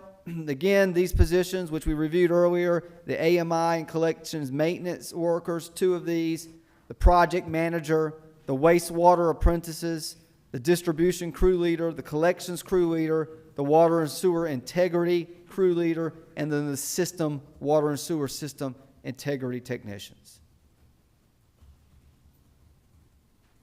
Okay, notable water and sewer capital equipment. All right, so we've got a trailer in here, we've got track loader with skid steer, we've got a replacement of an enclosed trailer, a telehandler for the wastewater treatment plant, the replacement truck for the water supervisor, the new admin vehicle, and the utility truck. These are all things that were previously planned for in the 5-year plan. We've got some other capital that's being recommended that goes along with this notion that we need to do more in terms of maintenance and long-term planning and care for our system. And so with these new personnel, we've got vehicles to help support the work that these personnel are doing, both from the AMI, metering, and collection systems maintenance workers, the project manager, the integrity crew leader, and the integrity crew. And then we've got a valve clean truck. This was something that we had anticipated doing in fiscal year 25, and frankly, with the way our system has expanded and the need to maintain our system more effectively, we're proposing to advance that to fiscal year 23.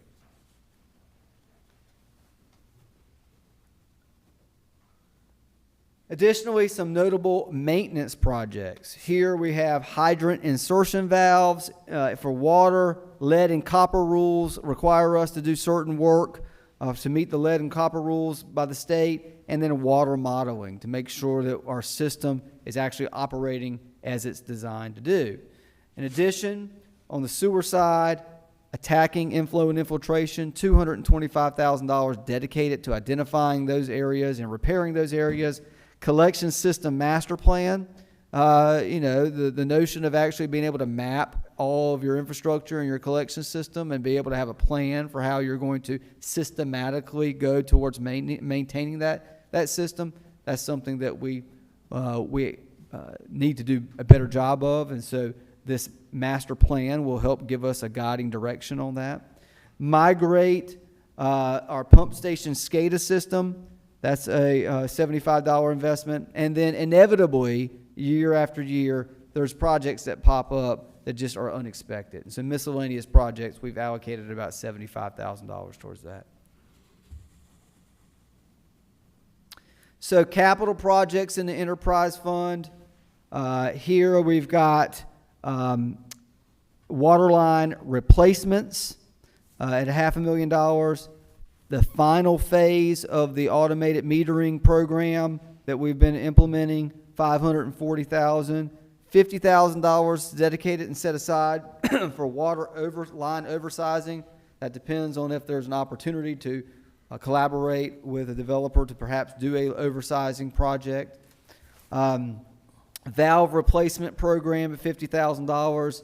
And then you've got some system improvements, some connection of dead ends on our lines to try to make a looping of our water system. So the southwest Judd Parkway loop, Academy Street to where Infinite Storage is. Kennebec water line from Willow Springs High School to Tram Road. NC 55 from Abundant Self-Storage to Hidden Valley. These are all system improvements, making linkages and connections within our water system to improve flow, to improve pressure, to improve water quality. And then a big one, we talk about the $22 million for debt service or for borrowing. 11 of that is on the water side of the ledger. That's for the Sanford project, the conveyance system, not the plant, but the actual system to get it here. The design of that in FY23. Construction will come later in FY24. Design, $11.6 million. So almost $17 million on the water side of the ledger for capital projects. On the sewer side for capital projects, sewer line oversizing potentially there, $50,000. Sewer line inspection and cleaning, maintenance program type work, $110,000. And then you've got the other $11 million of the $22 million borrowing on the sewer side. $5.4 million is the design for the Terrible Creek wastewater treatment expansion, design in fiscal year 23, construction in fiscal year 24, and then the same for the Northern Harnett County wastewater treatment plant. Our portion, our proportionate share of that, $6 million design in 23, construction in later in 24. Total of $11,500,000 on the sewer side of the ledger. Total system improvements, capital improvements, $28.5 million. Some pretty large investments. Any questions there on capital projects in the enterprise fund? Mike, you're getting off the hook tonight. This is good for me not having to come up here. Sanford Water Treatment Plant Expansion Project. Engineering and design of the Sanford Water Treatment Plant Expansion Project is approaching 30% completion. This is a good thing. It's on track to be completed by spring of 2023.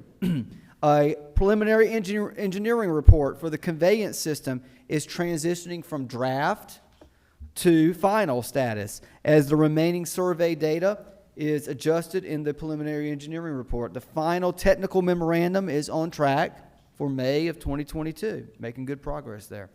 And the interbasin transfer certificate. We spent some time at Town Board Retreat talking about why interbasin transfers are required and important to have a certificate on that. Our petition is scheduled to be submitted to the North Carolina Environmental Commission in August of 2022 with the expectation of a record of decision and the finding of fact being issued in the fall of 2023.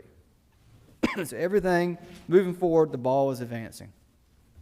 More on this project. It is assumed that Fuquay-Varina's costs for surveying, design, permitting, easement acquisition, and other soft costs are estimated at $11.3 million for the conveyance line, and we showed that number in the budget. And Fuquay-Varina's construction costs are estimated at $94.8 million. That's the conveyance system, with an assumed debt service starting in fiscal year 24, based on a 20-year loan. And right now, these things are they're gonna ebb and flow as the market changes until we're ready to go out there and borrow. But right now, our plan shows a 20-year loan with 3.5% interest rate if no other partners participate. And as you remember, we got $15 million of it at like 1.2% or something like that already. Fuquay-Varina's actual construction cost, again, will depend on the participants in the plant expansion and the conveyance system. We know of 5 right now that are in it. And economic factors such as contractor availability, material costs at the time of bidding, and the plant should be in service by fiscal year 26. The Harnett Regional Wastewater Treatment Plant expansion, if you recall, in the spring of 2021, the town formally shared with Harnett County our desire to expand the wastewater treatment capacity with them in the Cape Fear River Basin. The expansion volume that we requested was 3.4 million gallons per day, increasing our capacity from 2.6 million gallons per day to a total of 6.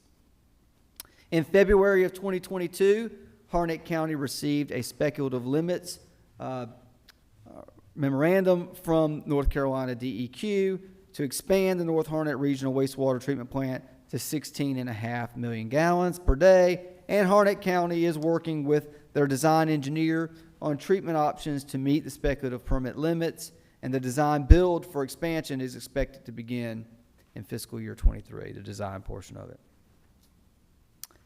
Harnett County Regional Wastewater Treatment Plant expansion, more on this project. It is assumed that Fuquay-Varina's costs for surveying, design, and permitting and other soft costs will be $6 million. That's incorporated in the budget. Fuquay-Varina's construction costs are estimated at $40 million with an assumed debt service starting in fiscal year 24 on a 20-year loan with a 3.5% interest rate if no other partners participate. Our actual construction costs, again, will depend on the participants in the plant expansion, the economic factors at the time, such as contractor availability, so forth and so on. And the completion is expected in fiscal year 25. And so just like the general fund, the enterprise fund also has a debt schedule. This is our existing debt schedule, not including the $22 million that we plan to bring on in fiscal year '23. This is prior existing debt for the 2010 bonds, the North Carolina Department of Environmental and Natural Resources sewer loan for the Harnett County line, the '23 installment water purchase debt, the Public Service Center, one half of the Public Service Center, and the Terrible Creek wastewater treatment plant being the big project that we took on several years ago. You can see when each year these debt services tie up. 2027 being our soonest one, that being close to $1 million a year. So that's going to be helpful as we're taking on new debt for the water and sewer projects in '25 and '26. The big construction debt anyway. Any questions about the enterprise fund?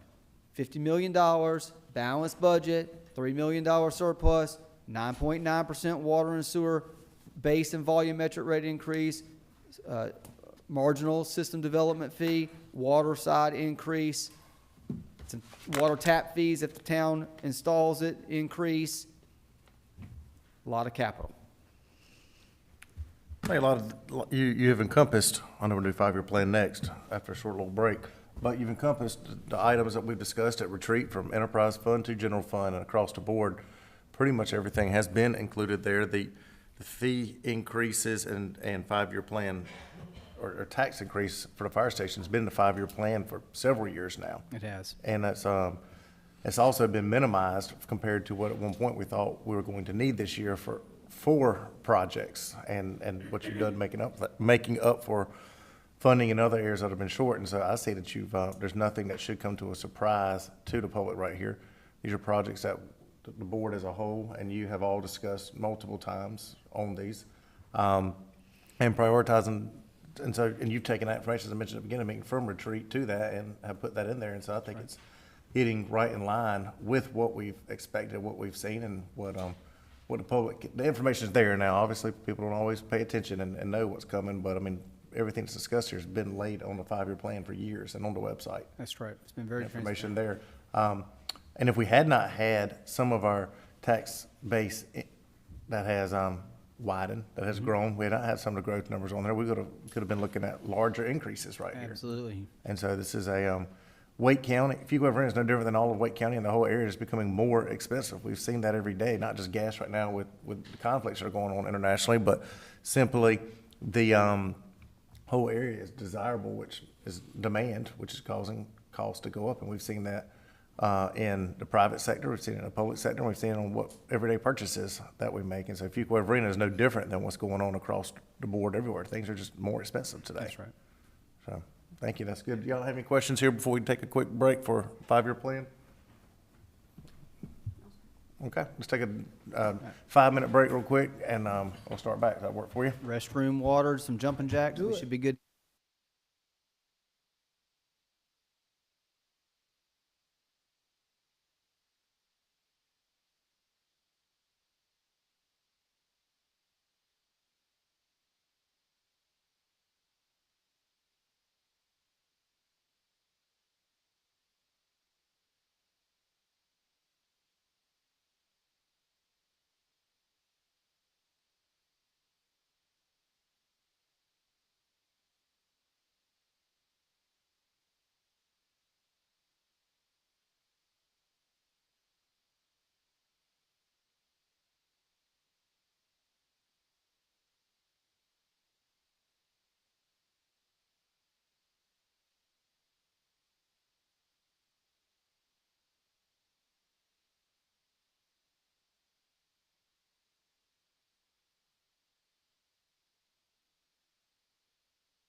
Let's try to get the show back on the road and get rolling, and we'll get everybody home Different level of support. shortly after midnight tonight. So, manager, your show to take over again. Thank you. Thank you, Mayor. I fully anticipate us being out way before midnight tonight, by the way. All right. So we have now spent time reviewing the fiscal year 23 operating capital plan for both the general fund and the enterprise fund. So now we're going to transition to the general fund 5-year plan. This covers fiscal year 23, which we've already spent a good amount of time talking about. So we're going to glaze over that, not repeat that, and really spend more of our time talking about 24, 25, 26, and 27. And when I hit some of these slides, I'm going to essentially leave the slide up for 30 seconds to a minute before switching slides, give you a chance to look at some of the stuff, but I'm not going to go into line after line after line detail. If you see, I'll highlight a few things on each. If you see something you have a question about, certainly ask, but we're going to try to move through this. Why do we do a 5-year plan, first of all? Well, number one, the bond rating agencies expect us to do that. They want to understand that we're looking at more than just 1 year at a time. So as we work to continue to maintain our AAA bond rating with Standard & Poor's, as we think about advancing and improving our bond rating with Moody's and Fitch, we want to make sure we're showing a plan that can actually be achieved, that is a realistic plan, and one that takes into consideration furthering our goals, furthering advancing our strategic plan objectives. And so that's what this plan, I believe, accomplishes and aims to do. What we're going to be focusing on primarily through this discussion is the capital equipment, the capital projects, and the personnel that's affiliated or associated with the individual fiscal years and the departments within our organization. So what is the purpose of the 5-year plan outside of the bond rating? It is to align projected revenues and expenditures for the forecast period. It is to identify the needs of the town within the planning period being the 5 years. It's to stagger projects to align with projected revenue. Yeah, it would be nice to do everything in year one, but we know that's not realistic. We got to stagger those projects out over time. Identify long-range budget shortfalls and attempt to avert them. We'll stay away from those budget shortfalls if we can. Identify funding for major projects and capital. This goes to the vision setting of the town board. If we're going to do these sort of transformational, large, impactful type projects, we got to identify the revenue streams to offset it. And then review this annually and modify it based on economic climate and priorities. And we do that every year. Every year, we take a look at the 5-year plan. We review the 4 years, the 4 front years, and then we tack on year 5. And that's been what we've been doing ever since we pursued bond rating with the rating agencies. And so general fund revenue. Again, this is at 50,000 feet, high level. What does the revenue picture look like? And what kind of revenue do we generate? And remember, $81 million is the budget in the first year, fiscal year 23. But if you look at the bottom line, all right, these are the same. All the other line items that contribute to the revenue are the same from what we just talked about with fiscal year 23. If you look at the bottom line, you can see the type of revenue we anticipate generating over the course of the 5 years in each of the years. $56 million in FY24, $65 million in FY25, $71 and $74 respectively. Some notables here. Again, in year 1, we began to see revenue being generated from the 3-cent sales, 3-cent property tax increase, about $1.7 million. We're going to see that same revenue generated in fiscal year 24, but we're also going to see a new revenue being generated in fiscal year 24 from a tax increase related to the Community Center North project. Now, we told the public when we sold the bond that the tax increase combined between the Community Center project and the transportation projects could be upwards to 6.5 cents. Fiscal year 24 shows a 2.5 cent tax increase. And I will go ahead and tell you that the 5-year plan also assumes borrowing the $20 million over the 5 years for the transportation project, and right now requires no tax increase. So 6.5 cents is what we told the public, and we're showing a plan that only requires 2.5 cents. That's a good story to tell. Point noted there. Additionally, we expect to generate property tax revenue off the Gold Leaf Crossing retail commercial project. That'll be done in phases, so you can see how that ticks up and ramps up. $202,000 in revenue in year 2. That becomes $432 in year 3, $624 in year 4, and we're thinking again $624 in year 5. So you can see some revenue generated by property tax rate increase and revenue generated by a large commercial project that over time will continue to pay dividends to us. Some other notables here, again, the $28.5 million in loan and bond proceeds in year 1. That is your $18.5 million related to the community center, $10 million related to Wallace, Adcock, Boulevard, and Johnson Pond Whitted. And then you'll see $6 million in 25, $8 million in almost $9 million in 26, and $8 million in 27. Now you're starting to see, everybody see those lines? 6, 8.8, 8.3. Now you're starting to see some debt, some bonds, some borrowing costs coming online for those transportation projects that you prioritized, the $20 million in transportation projects. You're starting to see those reflected years 3, 4, and 5. Also, you'll see where we are using less general fund balance appropriation over the course of the years. That's a good sign. We're relying less on that for one-time, non-reoccurring capital expenses. And the good thing about this is that we may never end up needing to use this. If revenues do what they have historically done, which is exceed expenditures from year to year, that means that that's less fund balance that we would actually have to appropriate. So we're showing it as we have in years past, being appropriated for one-time, non-reoccurring capital expenses, but the numbers being less than $1 million in year 3, 4, and 5 really set up well for us given our past trends in history. I have one question. Yes, ma'am. I'm sorry. Nope. Permits and fees you're showing going down each year. Is there a reason behind that? There is. Okay, so we have seen really dynamic, substantial growth. We are assuming that that will not always be the case. It's still showing strong numbers. Mm-hmm. We're still showing strong building numbers, but just not continuing to exponentially add on top of each other year after year.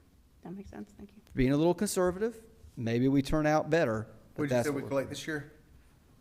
This year, I believe, Katie, you might want to help me out with that. That one I'm trying to remember off the top of my head. I think we're on track to end at about $2.5 million. $2.5 million? Of just building permits. This includes other permits and Yeah. fees for like sediment erosion control and. So what do you think all in this year? If we're projecting 4.8 next year, what are we all in collecting this year? All in, what are we projecting for the end of fiscal? Trying to compare it year over year. We'll just maybe come back with a number on that. Okay. High-level revenue picture for the next 5 years. Any other questions about revenue before we move on to other information? All right. So some assumptions. The tax levy growth conservatively is projected at 7.5%. This is normal growth prior to the current surge of development, and so we're being a bit conservative there. We've seen some higher numbers recently, but we're trying to be conservative over the course of the 5-year planning period. A tax rate adjustment, again, of 3 cents in year 1 for fire station number 4. We spent time talking about that. 2.5 cents is recommended in year 2. to offset the cost of the Community Center North project. A property tax rate adjustment of 3 cents is no longer reflected in the 5-year plan. We had it reflected in the 5-year plan previously for Fire Station number 5. That's not to say we're not going to continue to advance Fire Station number 5. We're just moving it out a few years. Construction is now in FY28 versus FY27. So you will see that begin to pop back into the 5-year plan a year from now when we come back to it. But for right now, it falls off the 5-year plan. We do believe eventually we're going to need a footprint sort of in our southern area of town for fire service. Additional commercial and retail value is added in years 2 through 4 related to the commercial project. So some other revenue assumptions. Growth of 2% in years 2 through 5 for other taxes and unrestricted intergovernmental. These again are your utility franchise taxes and your ABC alcohol taxes. Growth of 6% in all years for sales and use tax. We are outpacing that and outperforming that, but we're planning a little conservatively. Permits and fees decrease 2% annually from their peak in the first year. That goes back to your question, Commissioner Watson. Expected cost share increase from Wake County in proportion to the increased operations and debt service for fire stations in year 1 through 5 is assumed in here. Growth of 5% in years 2 through 5 for sales and services, and the increase associated with the proposed rate increase for garbage fees, refuse fees, is included in the first year, and that carries out over the next 5 years as well. Loans are included in the same year the project costs are expected to be incurred. That goes back to a question you asked earlier, Mayor, about how construction falls within the plan. And transfers are reflected from the various reserves as projects are eligible for reserve funding, and those are included in the plan as well. So as projects are available to come up, we show the transfers in the budget. We talked about the tax rate before. I won't revisit this slide unless anyone has questions. Again, we talked about how we compare to our peers with average single-family tax bill. So now let's look at general fund expenditures over the 5-year plan. This again is at the 50,000-foot level, high level. All of our departments won't go through a lot of time. We're going to spend more time in a moment talking about capital projects, capital equipment, and personnel. So I won't spend a lot of time talking about these numbers unless you have any questions about them. You see that police, fire, public safety continue to be our largest funded departments, followed by parks and recreation, quality of life being a strong funded department as well. Existing debt, you'll see, continues to be paid down over those 5 years, and then new debt comes on. And you can see the debt service continues to ramp up. $513,000 of new debt in fiscal year 23, but then fiscal year 24, you can see $4 million, $5 million, $5 million, $5 million over the course of the 5 years. So the enterprise fund is not the only fund that's taking on new debt. General fund is taking it on as well. And then you will see personnel, equipment, we'll talk more about those in a moment, capital projects. Again, I showed on the revenue side that we were taking in the loans. On the expenditure side, you can see where we're beginning to pay on some of those transportation projects over year 3, year 4, and year 5. And then we have some assumptions built in on health insurance costs, the pay and classification study. That is an amortized expense, so when you put it in year 1, it carries out throughout the years as well as cost of living adjustments. So here, the number to look at is the very bottom of the spreadsheet. You have a balanced 5-year plan. And that is what the bond rating agencies look for.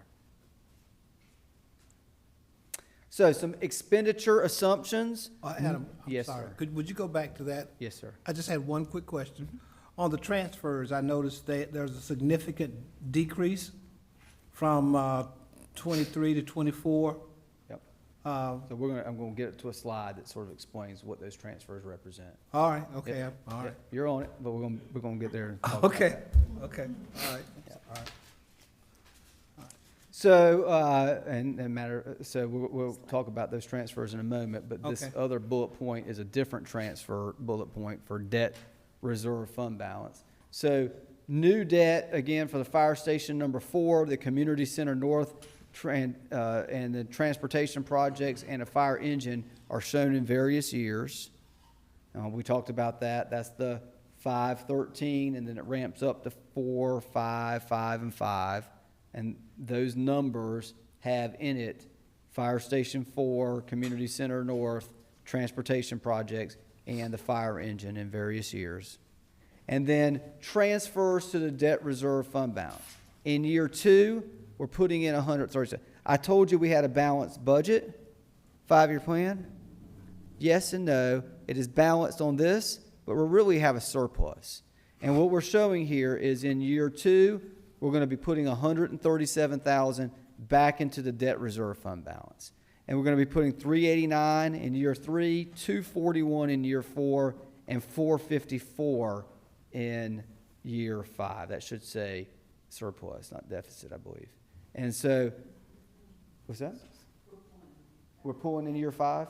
454, okay. So that's a deficit. So you can see over the 5 years we're balanced and then some, but year 5 we're pulling 454 back to the general fund to make that number a 0 in year 5 at the bottom. And so the budgeted use of fund balance is $71,000. So again, we show budgeted use of fund balance. Let me get back to this slide. 1.2, 697, 446, 846. The reality is, over the 5 years, we think we're going to be somewhere around $71,000. And so, Commissioner Harris, you asked earlier, what did the personnel in fiscal year 23, all that, the 27 positions in the general fund, $2,191,000. The equipment in year 1, fiscal year 23, was $2.3 million, and the projects, $31 million, but remember, 28.5 of that is the Wallace Adcock Boulevard, the Whittitt Johnson Pond Road improvements, and the $18.5 million for the community center. And then in year 2, fiscal year 24, the personnel that we have included in this plan is a investment of $1.3 million. The equipment is $2.4 million, and the projects are $1.7. And then in year 3, fiscal year 25, 1.1 for personnel, 2.1 for equipment, 6.1 for projects, many of which are transportation related. And then in year 4, fiscal year 26, 1.1 for personnel, 2.1 for equipment, 7.4 for projects, many of which are transportation related. And then in fiscal year 27, 1.5, 2.9, and then 9.4. And again, of that 9.4, many of which are transportation related. So equipment detail by year. Again, this is where I'm going to begin to sort of move through these slides. Stop me if you have any specific questions. This is your summary sheet. And so here in the columns, we have the departments that we have equipment showing up in each of the different 5 fiscal years. And again, we spent a lot of time a few moments ago before recess talking about fiscal year 23, but we've got $2.4 million in equipment in fiscal year 24, 2.1 in fiscal year 25, 2.1 in fiscal year 26, and 2.9 in fiscal year 27. And you can see how much is appropriated to each department for capital equipment. If you want to specifically know what these numbers represent, that's what the next slides do. Again, fiscal year 23, don't need to spend a lot of time on this because we did spend a lot of time on it already. We talked about the asphalt hotbox, if you will, and we talked about the 4 new position vehicles for police department, and we talked about the outside sound equipment for the art center. We went through all of this already. But for fiscal year 24, year 2 in the 5-year plan, if you want to understand where $2.4 million is going to for capital equipment, you can see that here on this page. Inspections, engineering, art center, IT department, police, parks and recreation, public buildings, fire department, public works, and then some funded out of Plow bill. I'll leave this up for just a second.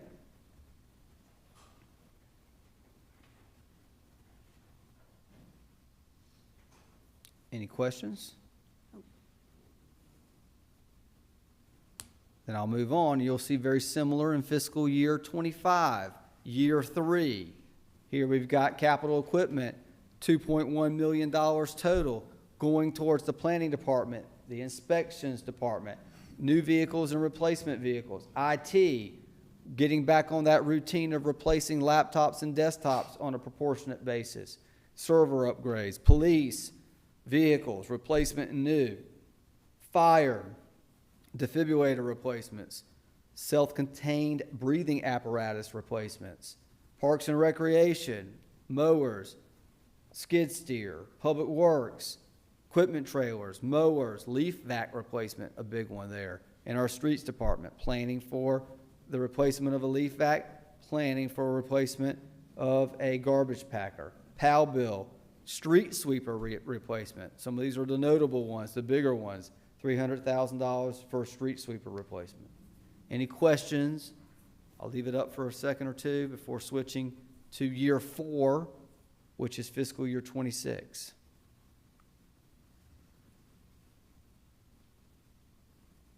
Then moving forward, fiscal year 26, year 4, $2.1 million of capital equipment, inspections department, IT department, police, again, more replacement and new position vehicles, art center, parks and recreation, fire department, an engine number 4 replacement. You can see here alone, $858,000 is reflected in the debt service or in the borrowing cost. Public works. Where are we getting a bunker rake at? We buying a golf course?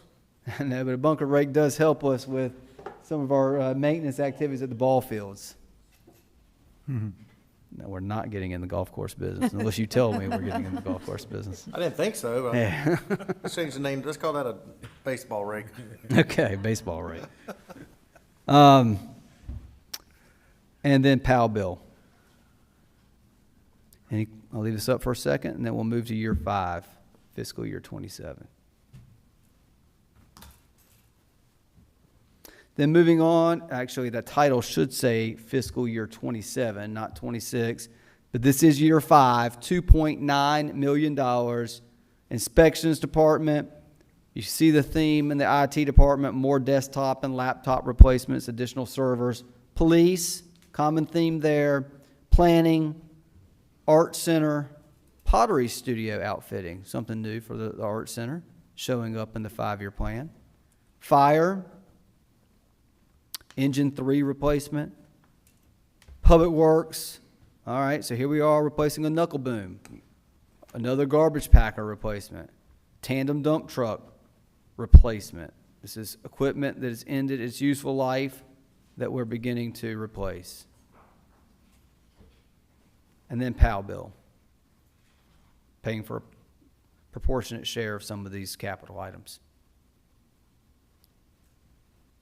That concludes 5 years of capital in the 5-year plan. A lot of that goes towards consultation and planning for the future with our various department directors.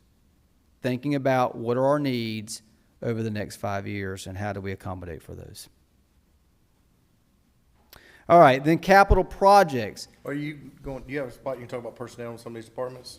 That's going to be after capital That's projects. what I thought, okay. Yep. So capital projects here. These are projects detailed by year, so very much laid out like we laid it out for capital equipment. These are your projects. The summary page is here. Again, your left-hand column is the departments for which these projects will be housed or reside. And then you've got your 5 fiscal years, your 5 years in the plan. Fiscal year 1, or fiscal year 23, Year one, we talked about that $31 million. Big chunk of it is $28.5 million that we spent some time talking about. Year two is $1.7 million. Same thing for $8.1 million in year three, fiscal year 25, 26, $7.4, $9 million in 27. So then again, won't spend a lot of time talking about 23 because we spent a lot of time talking about that. We talked about the Sister Cities International Program. We talked about the downtown generational plan. We talked about crosswalk additions and improvements in downtown. We certainly already talked about the Action Park tennis courts. Won't spend any time discussing this. Moving on, again, this is more projects in 23 that we've already talked about. Town hall window replacement, the storage building at the police department, some improvements at fire station, 2-in-1, etc. $31 million. Now, year two, fiscal year 24, these are the projects we're included in here. So more resurfacing with both Plow bill as well as miscellaneous pedestrian improvements. Playground replacement at Honeycutt Park. Art Center is looking to do a little bit of a songwriters festival. Public buildings, taking care of our facilities.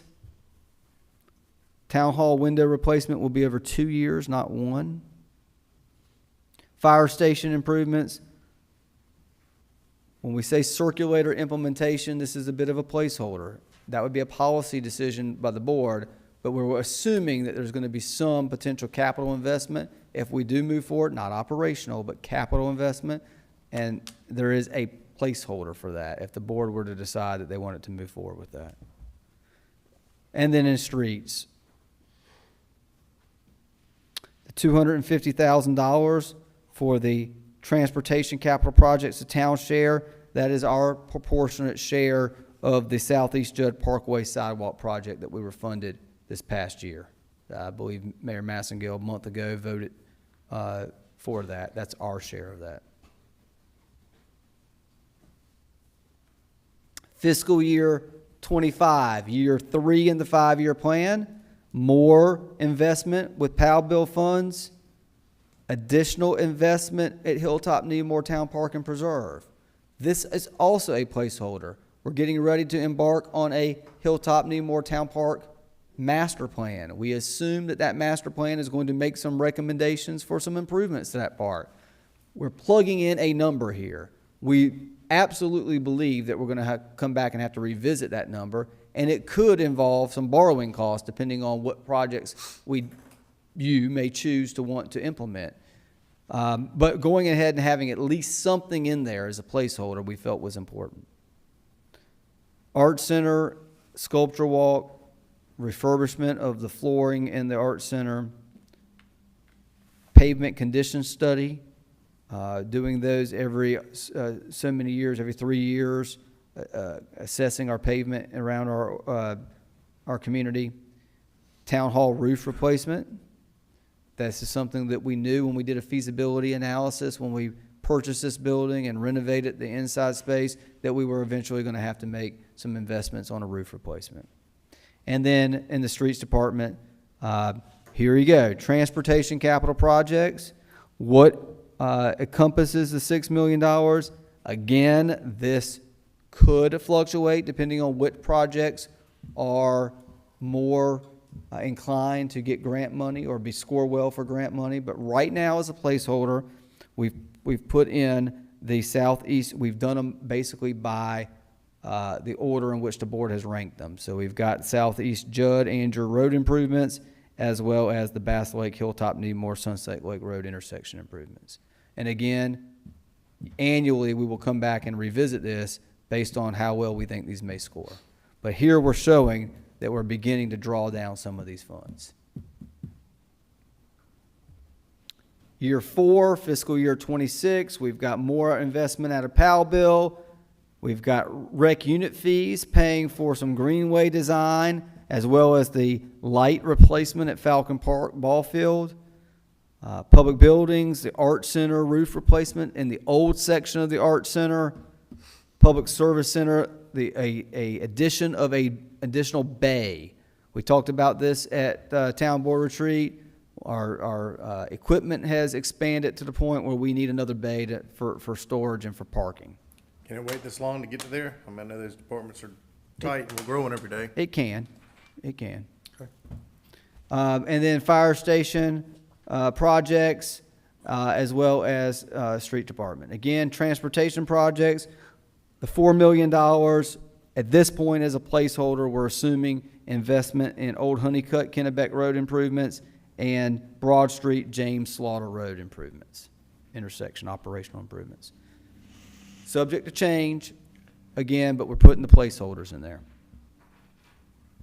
And then finally, year 5, again, similarities with Plow bill funding, Action Park ball field light replacement funded with rec unit fees, public buildings, the roof replacement at the Hilltop Newmore Town Park and Preserve maintenance building, as well as community center HVAC replacement at South Park, and then fire station improvements, HVAC, exterior painting, parking lot resealing, etc. And then streets department, got some stormwater maintenance, and then again, a third year of capital projects. Here we've got Purfoy Road, Holland Road improvements, and then the West Academy Street and Railroad Street improvements. $9.4 million total. So you can see over the course of the 5 years, we're beginning to incorporate the borrowing, the debt service, the construction, the advancement of these transportation projects. And as a footnote, there could be even more if we're successful with grant funds. Any questions on the capital projects for the 5-year horizon? Personnel detail by year. So this is getting to your point, Mayor. Here's the summary page. 5 years on the left-hand column is your departments, where these investments lie within the departments, year 1 through 5. You can see the big year is the one we spent time talking about. Commissioner Harris, $2.1 million for all the personnel related to fiscal year 23. But then you see $1.3 million for fiscal year 24, 25, 26, 27. So what does that look like, Mayor, to your point? Again, I don't think we need to spend a lot of time going over 23 again, because we spent a lot of time discussing that. But year 2, fiscal year 24, we've got a full-time special events coordinator position programmed and planned in for the Art Center. Parks and Rec, a community center north administrator, someone to be there in the office there to keep that building functional and operating and servicing the public. Senior program specialist, recreation program specialist. Again, we are positioning up, standing up positions at the community center. Police department, we've got 4 police officers, but now we're adding second individuals in the shifts for telecommunications. Right now, it's 1 telecommunicator per shift. Now we're providing some redundancy and backup with 2 telecommunicators. As call volume increases, there's a need for additional telecommunications support. And then, as we discussed and the board approved as a policy matter, some recruitment incentives, we're actually factoring in those in our costs. Fire in the fire department, an administrative assistant for fire station number 4, engineering, construction inspector and a staff engineer, inspections, a building inspector, and then public works, we've got sanitation, EQ operator, and then 2, that's equipment operator, and then 2 sanitation workers. Year 2 is where we're standing up the next crew for a growing and expanding public works department, sanitation department. Year 3, fiscal year 25, we've got a part-time assistant tech director at the Art Center. We've got community center north, support specialist, and community center north custodian. What is it, Mark, 70,000 square foot building? There's going to be some custodial work that's going to be necessary for that building, and so we've got a custodian planned in there. And then 4 police officers, secondary evidence custodian, admin support and records personnel. For fire department, actually, it's been zeroed out. At one point, we had planned on firefighters to stand up fire station number 5, but now that that's been moved out of the 5-year plan, there's $0 being shown there. And let me back up, Mayor, and just make a point. The 4 police officers that we're showing in year 2 and year 3 and year 1 for police, that is 1 additional officer than we had been showing in previous 5-year plans. This board, after conversation that was had last year during this same process, was to go ahead and make plans to be sort of ramping that up by hiring more than just 3, trying to do something a little more. And so worked with Chief Feinstock, some of the leadership in the department, to try to plan for that with at least 1 extra person each year. And that's what I was going to have some questions about, that and a couple other departments at the end of the 5-year plan, but bringing it up now, though, was to look at that continue, because not just, ratios, I talked about ratios earlier. It's important to improve these ratios, but also the call volume is going to continue to go up with the amount of new people moving into our community. And I will look for you and the new chief to really study those numbers there, because I wonder in my mind, is that enough officers right there? And I think it's going to take more officers to be able to do that. I say the same with fire on call volume. What I mentioned earlier about adding a additional truck to it, if that makes a difference there, an additional firefighter just to give relief when somebody's out. And at the same time, I noticed you zeroed out at the bottom Public Works because you moved it up to the previous year to get them on board. But as these, the reason I bring up these 3 right here, because they're ones that go continually as people live here. And so police and fire several of our departments have to service them, but some of them have funding that come from different areas. But police and fire, along with Public Works right here, are those that it doesn't matter whether we build another house in the community or not. Those people are already here at that point. And so do look at, keep a close eye on all 3 of those departments. We will, and that's the beauty of revisiting the 5-year plan on an annual basis. It gives us the opportunity to reassess and make adjustments if warranted. Yeah. Yep. Continuing forward, And I'll also just point out that with the adjustment to sanitation fees, we have pretty conservative assumptions as far as customer growth. And with the fees covering the cost of that service, it gives us the flexibility to add staffing when the service demand is there. That's right. We got to buy a truck too at the same time. And so that's good. I think that's helpful for that if somebody's going to be missed that day, so it doesn't get knocked down to 2 out of 3 on that truck. But also we got to have doesn't do good if we have a bunch of sanitation workers, we got no truck for them to put anything in. This is certain. So just continuing going through on year 3, building inspector and inspections, and assistant engineering director in the engineering department, infrastructure plan reviewer. Getting back to engineering, the assistant director, we did an assistant director position in this year's budget, I guess, in the planning department. Is that right? This year or last year's budget? We've recently hired an assistant planning director, Melissa Sigmund, last year. And so this is a consistent position within the engineering department. Infrastructure plan reviewer in the planning department, economic development, a project manager. The idea here is that we're going to have projects to manage, because Tiffany's going to go out there and make it happen and get it done for us. She's going to need some help managing these projects. So we got a project manager. And then, to Mayor's point, we advanced the sanitation. Yeah. Fiscal year 26, part-time development assistant in Art Center, utility billing customer service representative, and this is the general fund share. The enterprise fund will take on some of this as well. Recreation specialist, park maintenance worker, Parks and Rec, police, deputy fire marshal and fire, building inspector and inspections, public works.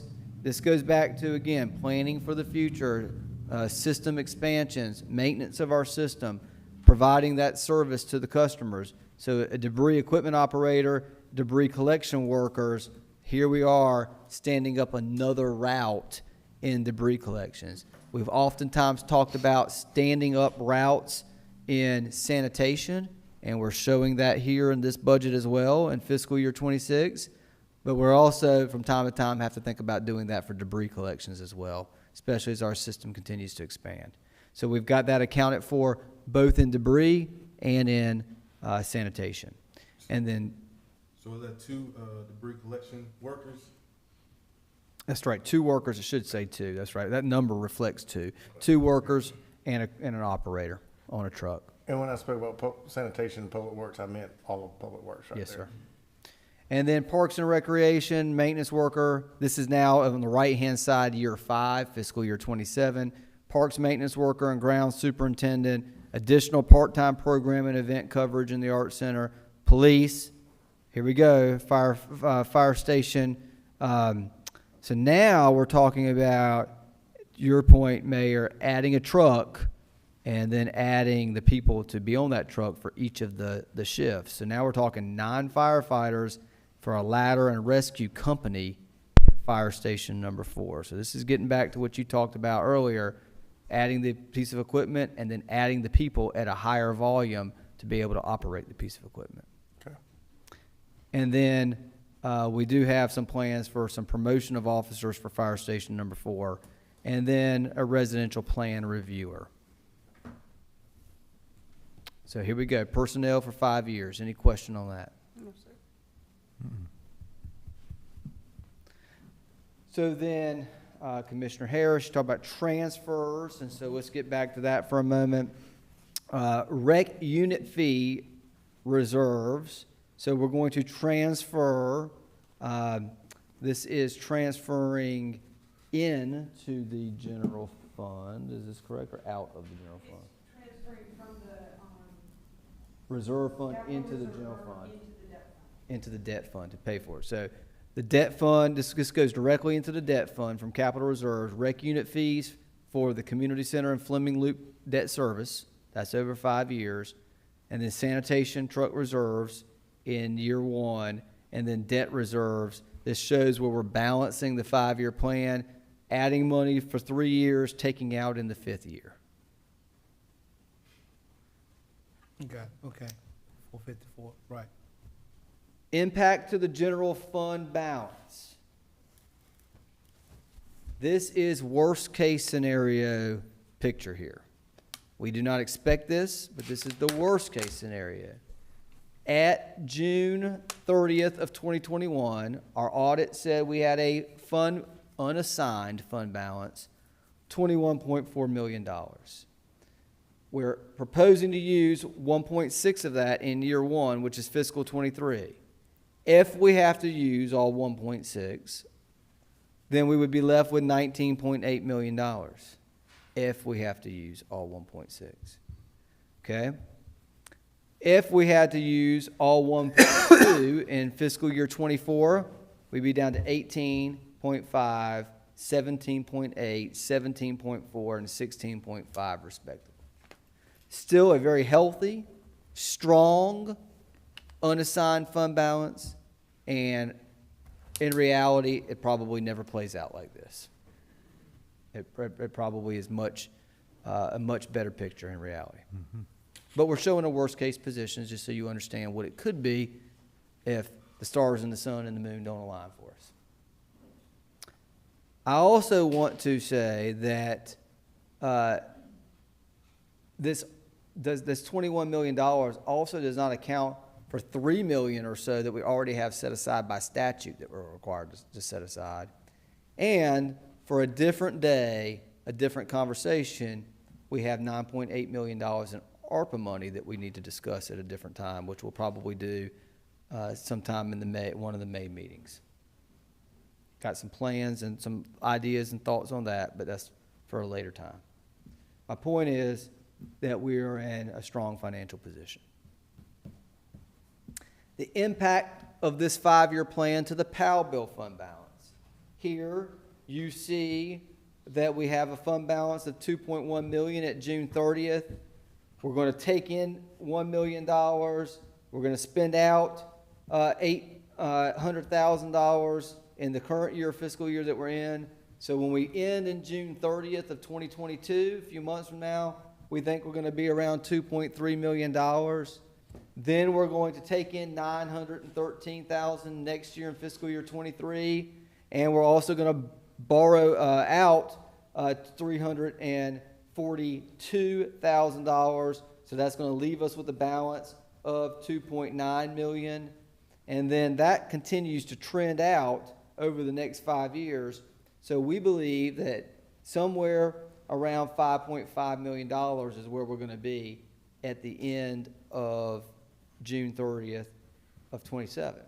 That gives us some flexibility to think about how we may be able to continue to invest in town streets, town infrastructure. Can't be on DOT infrastructure. It's got to be on town infrastructure by state statute.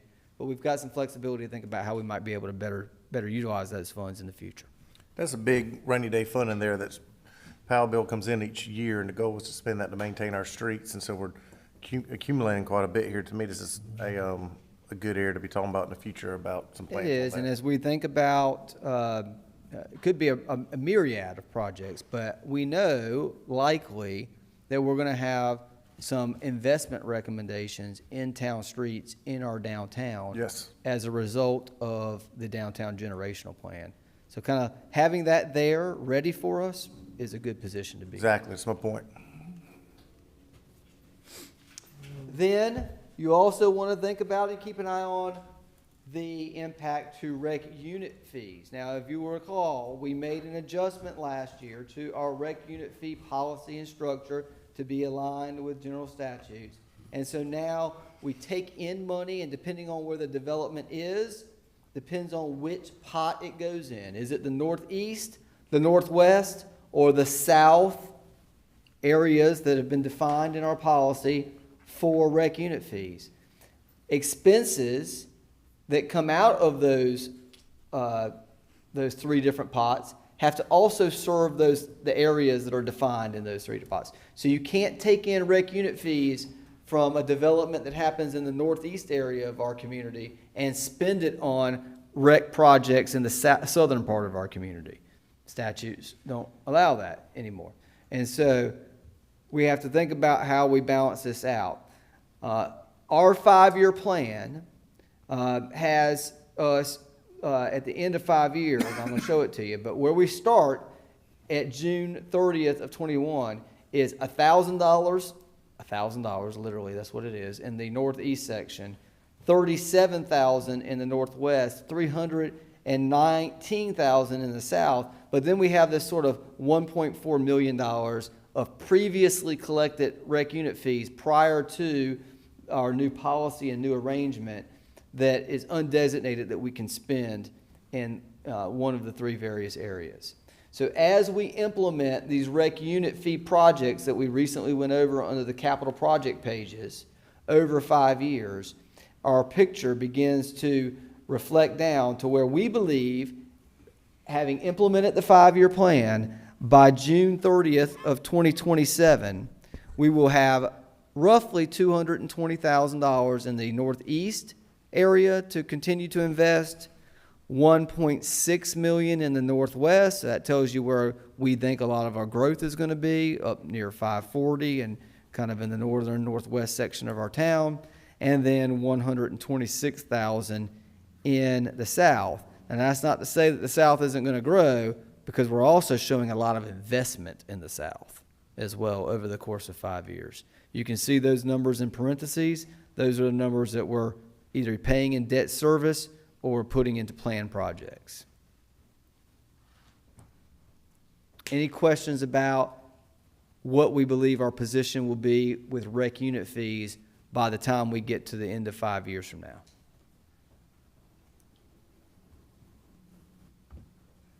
Pretty self-explanatory based on the projects. And then there's the debt reserve fund balance. And so at June 30th of 21, we've got $196,000 in there. We're going to bring in that $295,000 in vehicle fees that the town board established a policy on in the current fiscal year. So we'll have about $491,000. And if we continue to do that over the next 5 years, bring that 295 in, as well as bring in those funds that we're surplusing at the end of each of those fiscal years, with the exception of year 5, where we're taking it out, some of it out, we should have about $2.4 million there, which from our policy standpoint, the board said we want to use that to leverage some sort of transportation project. Could be one of the ones on our list. It could be used as local match and apply for a grant. Could be one that we haven't even come up with yet that pops up on the radar screen that we think is important. We have flexibility with that. 295 ought to grow as we're growing, that number ought to go too. Why does that remain steady? And it does grow. It's just it's a budget number we put in, but from year to year it's different. Okay. That's right. So all in all, our financial position is strong. That's the takeaway here. Rec unit fee appropriations reflect projects that are identified in the projects by year description and debt service that's required for financing Fleming Loop Park and finishing the debt payments on the community center.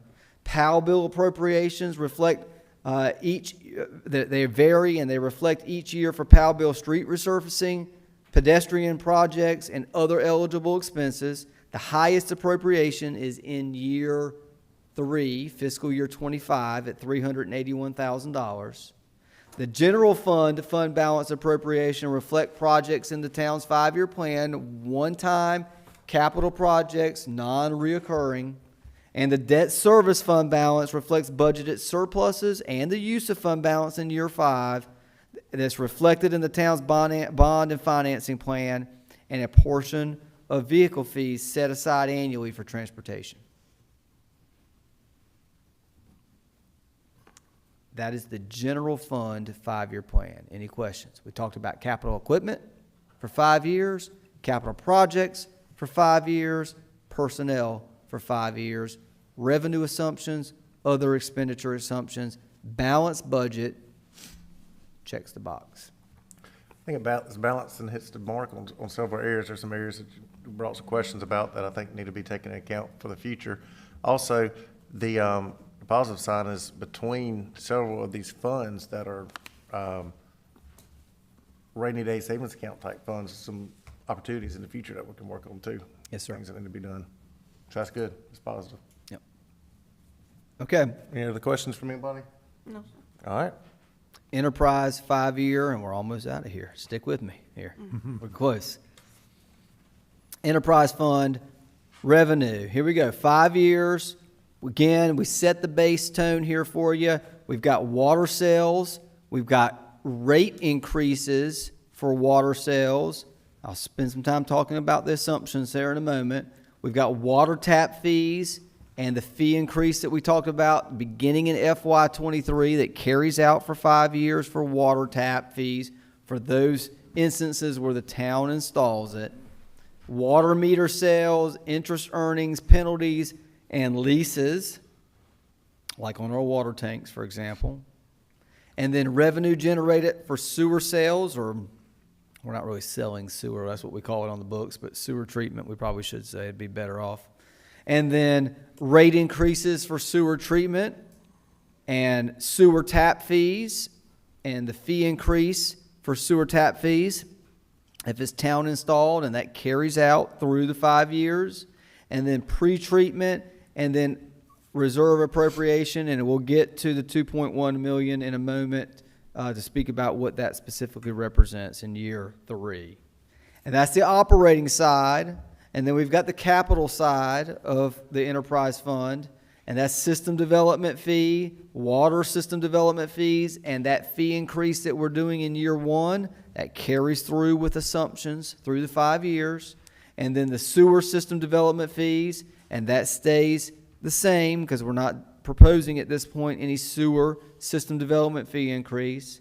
And then transfer from the operating fund, and we'll talk about in a moment what those transfers represent. They're sort of one-time projects in the maintenance fund.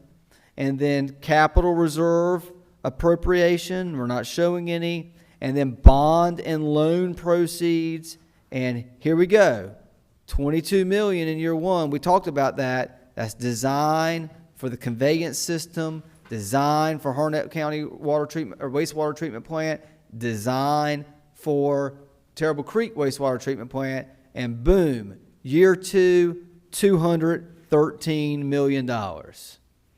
And that is construction. That's construction on all of the projects. The water plant in Sanford, the conveyance system in Sanford, the Harnett County wastewater treatment plant expansion, and the Terrible Creek wastewater treatment plant expansion. And then a little bit more, I mean, why not? If we're going to borrow 213, let's borrow another $4 million in year three, and then we'll wean off of the borrowing for a while, I hope. Yeah. Here we go, $50 million total, year one, $241 million, year two, 38, 33, 35. That's the revenue. Some assumptions. Again, our rate plan, Wildan, they said in order to be able to service this plan, 9.9% water and sewer base and volumetric rate increase in year one and in year two. 7.5% each year in year three and again in year four, and then stepping down to 5% in year five. Rate adjustments are a result of our rate model program and are needed to cover the planned major capital expenditures for those capacity projects, water and sewer related, as well as increased operational costs. This is personnel and other operating costs throughout the 5-year plan. Other assumptions. The plan includes proposed increases in those tap fees that we talked about in year one, and they carry throughout the plan. Plan includes proposed increases to water system development fees per the Wildan study. And the plan reflects the issuance of about $240 million in revenue bonds to support major water and wastewater capacity investments. And so now we're moving to the expense side of the income statement here. We've got each of the 5 years, and we've got operating and capital. Operations, anywhere between $10.7 million and $12.9 million in operational expenses. New positions, ramping up in year one, that's the $727,000, but then we become a little bit more reasonable in years 2 through 4, maybe a little bit more in year 5. Capital equipment, we'll talk about what that reflects and represents. Existing debt, that doesn't change. And new debt, look at this. Here we go. $2.4 million in debt service in year 2, and then $7 million, $7 million, now $8.6 million. A lot of debt coming on that we're going to have to service. And then the water and sewer projects, the annual projects, that's the expense side. These are money going out of the operating and into the capital. You see $1.9 million operating, and you see just a few lines down, $1.9 million Fund 60 maintenance. It's going out of Fund 61 into Fund 60 to pay for some maintenance projects over the 5-year period. So you have Fund 59 in the capital, $4.7 million year 1, all the way out to $6 million in year 5. That's new capital projects. Talk about that in a moment. Then you've got your maintenance projects, and then you've got your bond-funded projects. So just as we show revenue coming in, we're borrowing the money to do these projects, we show the expenses going out where we're actually paying to do these projects, and then the debt service will be serviced over 20 years. So your total expenditures, so here we go, revenues over expenditures, $3 million, $3 million, $1 million, $2 million. When that debt service comes on, we're going to need that cushion to be able to start servicing that debt service. So budget expenditure assumptions. The fiscal year 23 budget was developed with the primary emphasis on preparing for the significant capital expenditures required in the 5-year plan to address long-term water, wastewater capacity needs. We established that as our priority. Additional staffing is required in response to and preparation for system expansion. External staffing analysis that we've conducted indicates that we currently lag our peer systems in staffing dedicated for water and wastewater system maintenance activities based on our system size, and we're correcting that. And then to maintain reserves to support this top priority, capital improvement projects, again, are limited to those projects that are needed, not necessarily wanted, particularly those that support capacity growth and improve system performance and reduced I&I. And so similarly to the general fund, we've got capital equipment, capital projects, maintenance projects, and then personnel split out between the 5 years. And so you can see 30 million, 2.14 million, or 214 million, 15, 10, and 10. Capital equipment. I'm not going to spend a lot of time going on the left-hand column because we talked about that earlier this evening. That's year 1. Year 2 is to the right, fiscal year 24. Here, you can see on the list the things that we're proposing to purchase. Some are replacement, some is new. Mini excavator being a notable one, and a new crane truck being one for pump station mechanics. Year 3 is on the far left, $292,000. You can see here, sewer main line camera for $100,000 so we can camera our lines, see what we actually got going on inside the lines, and a pull behind jet vac replacement. Year 4, which is fiscal year 26, replacing a mobile generator, a new utility truck. Those are sort of your bigger notable ones.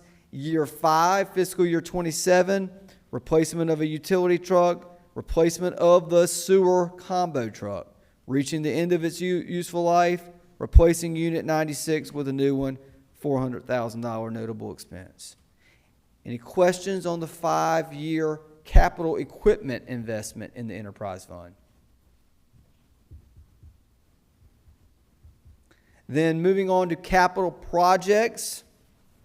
Again, 23, we're not going to spend a lot of time talking about because we went over these already. We talked about the design for the Sanford Conveyance Project and the Terrible Creek and the Northern Harnett County project, and we talked about potentially some oversizing, and we talked about connecting some gaps in our system to improve system quality.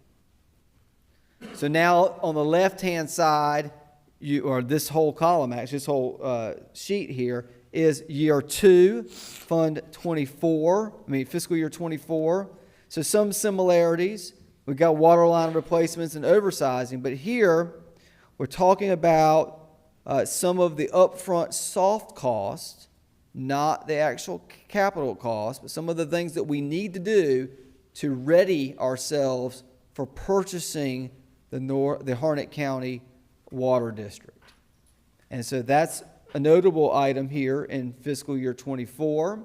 And then we've got some other capital improvements that either improve our water system and or help to expand our system. So we've got Johnson Pond Road Loop.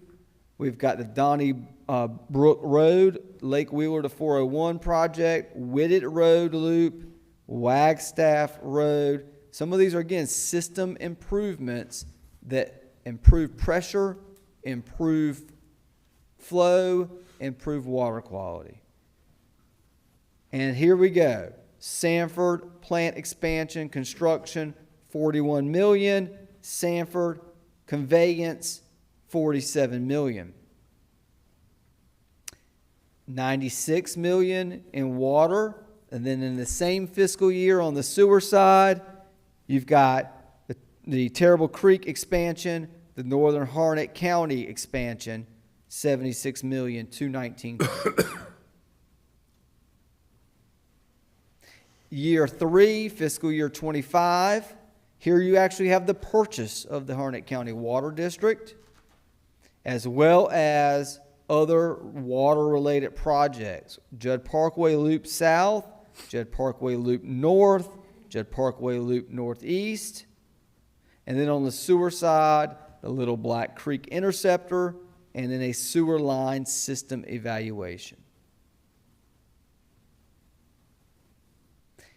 Year 4, fiscal year 26. Thankfully, we don't have those big debt items anymore, those big ticket items, but we still got important items. Holland Road from on Judd Parkway to the Public Service Center to 55. Dwight Rowland, Kennebec to 42. And here we go, another elevated tank, 1.5 million gallon tank. The location has not been determined exactly yet. We generally know where we're looking to put it. $4.6 million. And then on the sewer side, pretty basic. The notable one here, the Walter Myatt pump station. And then finally, year 5, 27, fiscal year 27. Some notable: Johnson Pond Road Loop, Brighton Forest to Spicewood Drive, a water project. Piney Grove Wilburn, Fleming Road to Phelps West Road. Kennebec from Maud Stewart to Walter Myatt, 1010. These are all on our CIP that have been shown for several years. We're showing the implementation of these. On the sewer side, Middle Creek Interceptor from 401 to Lake Wheeler. The design was funded in FY19 and it's currently underway, but we're actually not showing the actual construction until FY27. And the Middle Creek Interceptor from Lake Wheeler Road to Brighton Forest Wastewater Treatment Plant. $6.5 million total. Some notations here: if we did not do in fiscal year 23 the water system development fee proposed increase, then those 3 projects highlighted in pink, they would need to be spread between 2 fiscal years due to funding shortfalls. But we are proposing it, so that doesn't matter. And then projects are split evenly between fiscal year 27 and 28. Any questions about capital projects over the 5-year horizon? And then finally, maintenance projects by year. Won't spend time talking about that left-hand side because we did that already. The notable one really is the $225,000 invested in I&I and the $485,000 for the system master plan. But then here we go in year 2, fiscal year 24. Some miscellaneous projects that may come up, but the big one is the I&I, continuing to invest in I&I. We're going to continually have to attack that. Same thing you'll see in 25, 26, and 27 on maintenance. We've beefed up miscellaneous maintenance projects that will be identified in the maintenance master plan. So we've got some placeholders in place for that, and I continuing to try to tackle that. And then personnel, again, won't spend time talking about 23 because we did that earlier tonight, but 24, a wastewater treatment plant operator and a section utility workers 2. And then in 25, collections pump mechanics 2, as well as a wastewater treatment plant operator. In 26, water section utility workers. I mean, we're talking about a pretty expansive growth to our system. We're going to need people to work on that system. Customer service representatives is 70% of that position. You've got 30% we showed funded in the general fund, so this is the other 70%. And then in year 5, 24/7 staffing for our wastewater treatment plant. We are becoming a large enough entity and a large enough system that we're going to have to start staffing it on a 24/7 basis at some point, and we're showing that in year 5 for our wastewater treatment plant. And that is not uncommon for a system this size. Any questions on the personnel? So we've talked about capital equipment for 5 years, capital projects, maintenance projects, and now personnel. And again, 5 years, takeaways are balanced, implement the rate plan as presented by Wildan, implement the system development fee increase for the water side as presented by our rate consultant, handles many capital projects that are identified on our CIP, handles the necessary personnel to effectively maintain our system into the future, handles capital equipment needed to operate and effectively maintain our system, and most importantly, handles our long-term capacity needs. I hate to present it in this case, but I will. The decision you would be making with this plan effectively takes care of this community beyond any of your terms on this board, and certainly beyond my term in my career. 2055 is what we're looking at. If any of you are still on this board in 2055, kudos to you. No, sir. I can guarantee you with absolute certainty I won't be here in 2055. Not in this room anyway, standing making this proposal. I hope to be on this earth. All right, any questions? If not, we've done a good night's work. We've talked about the fiscal year 23 operating budget, capital budget, general fund, enterprise fund. We've talked about plans for the bonds that were approved by the citizens of this town. And we've talked about 5-year outlook that really positions the town very well from the standpoint of our strategic plan, from the standpoint of fiscal strength, and from the standpoint of substantially addressing and meeting the goals and objectives that have been outlined by this board and by our community. I'm happy to answer any questions that the board might have. Otherwise, this concludes my presentation for tonight. Again, the goal, May 2nd, present the final budget, the final proposed balanced budget, which will include budget ordinance, fee schedule, and budget message reflective of what was presented tonight, plus any feedback that I may hear from you, with the goal of a public hearing on June 6th and adoption on June 6th. I don't have any questions, but I do want to thank you for, it's obvious from your presentation that what we spoke about at the retreat is reflected in the budget and the plan. Thank you.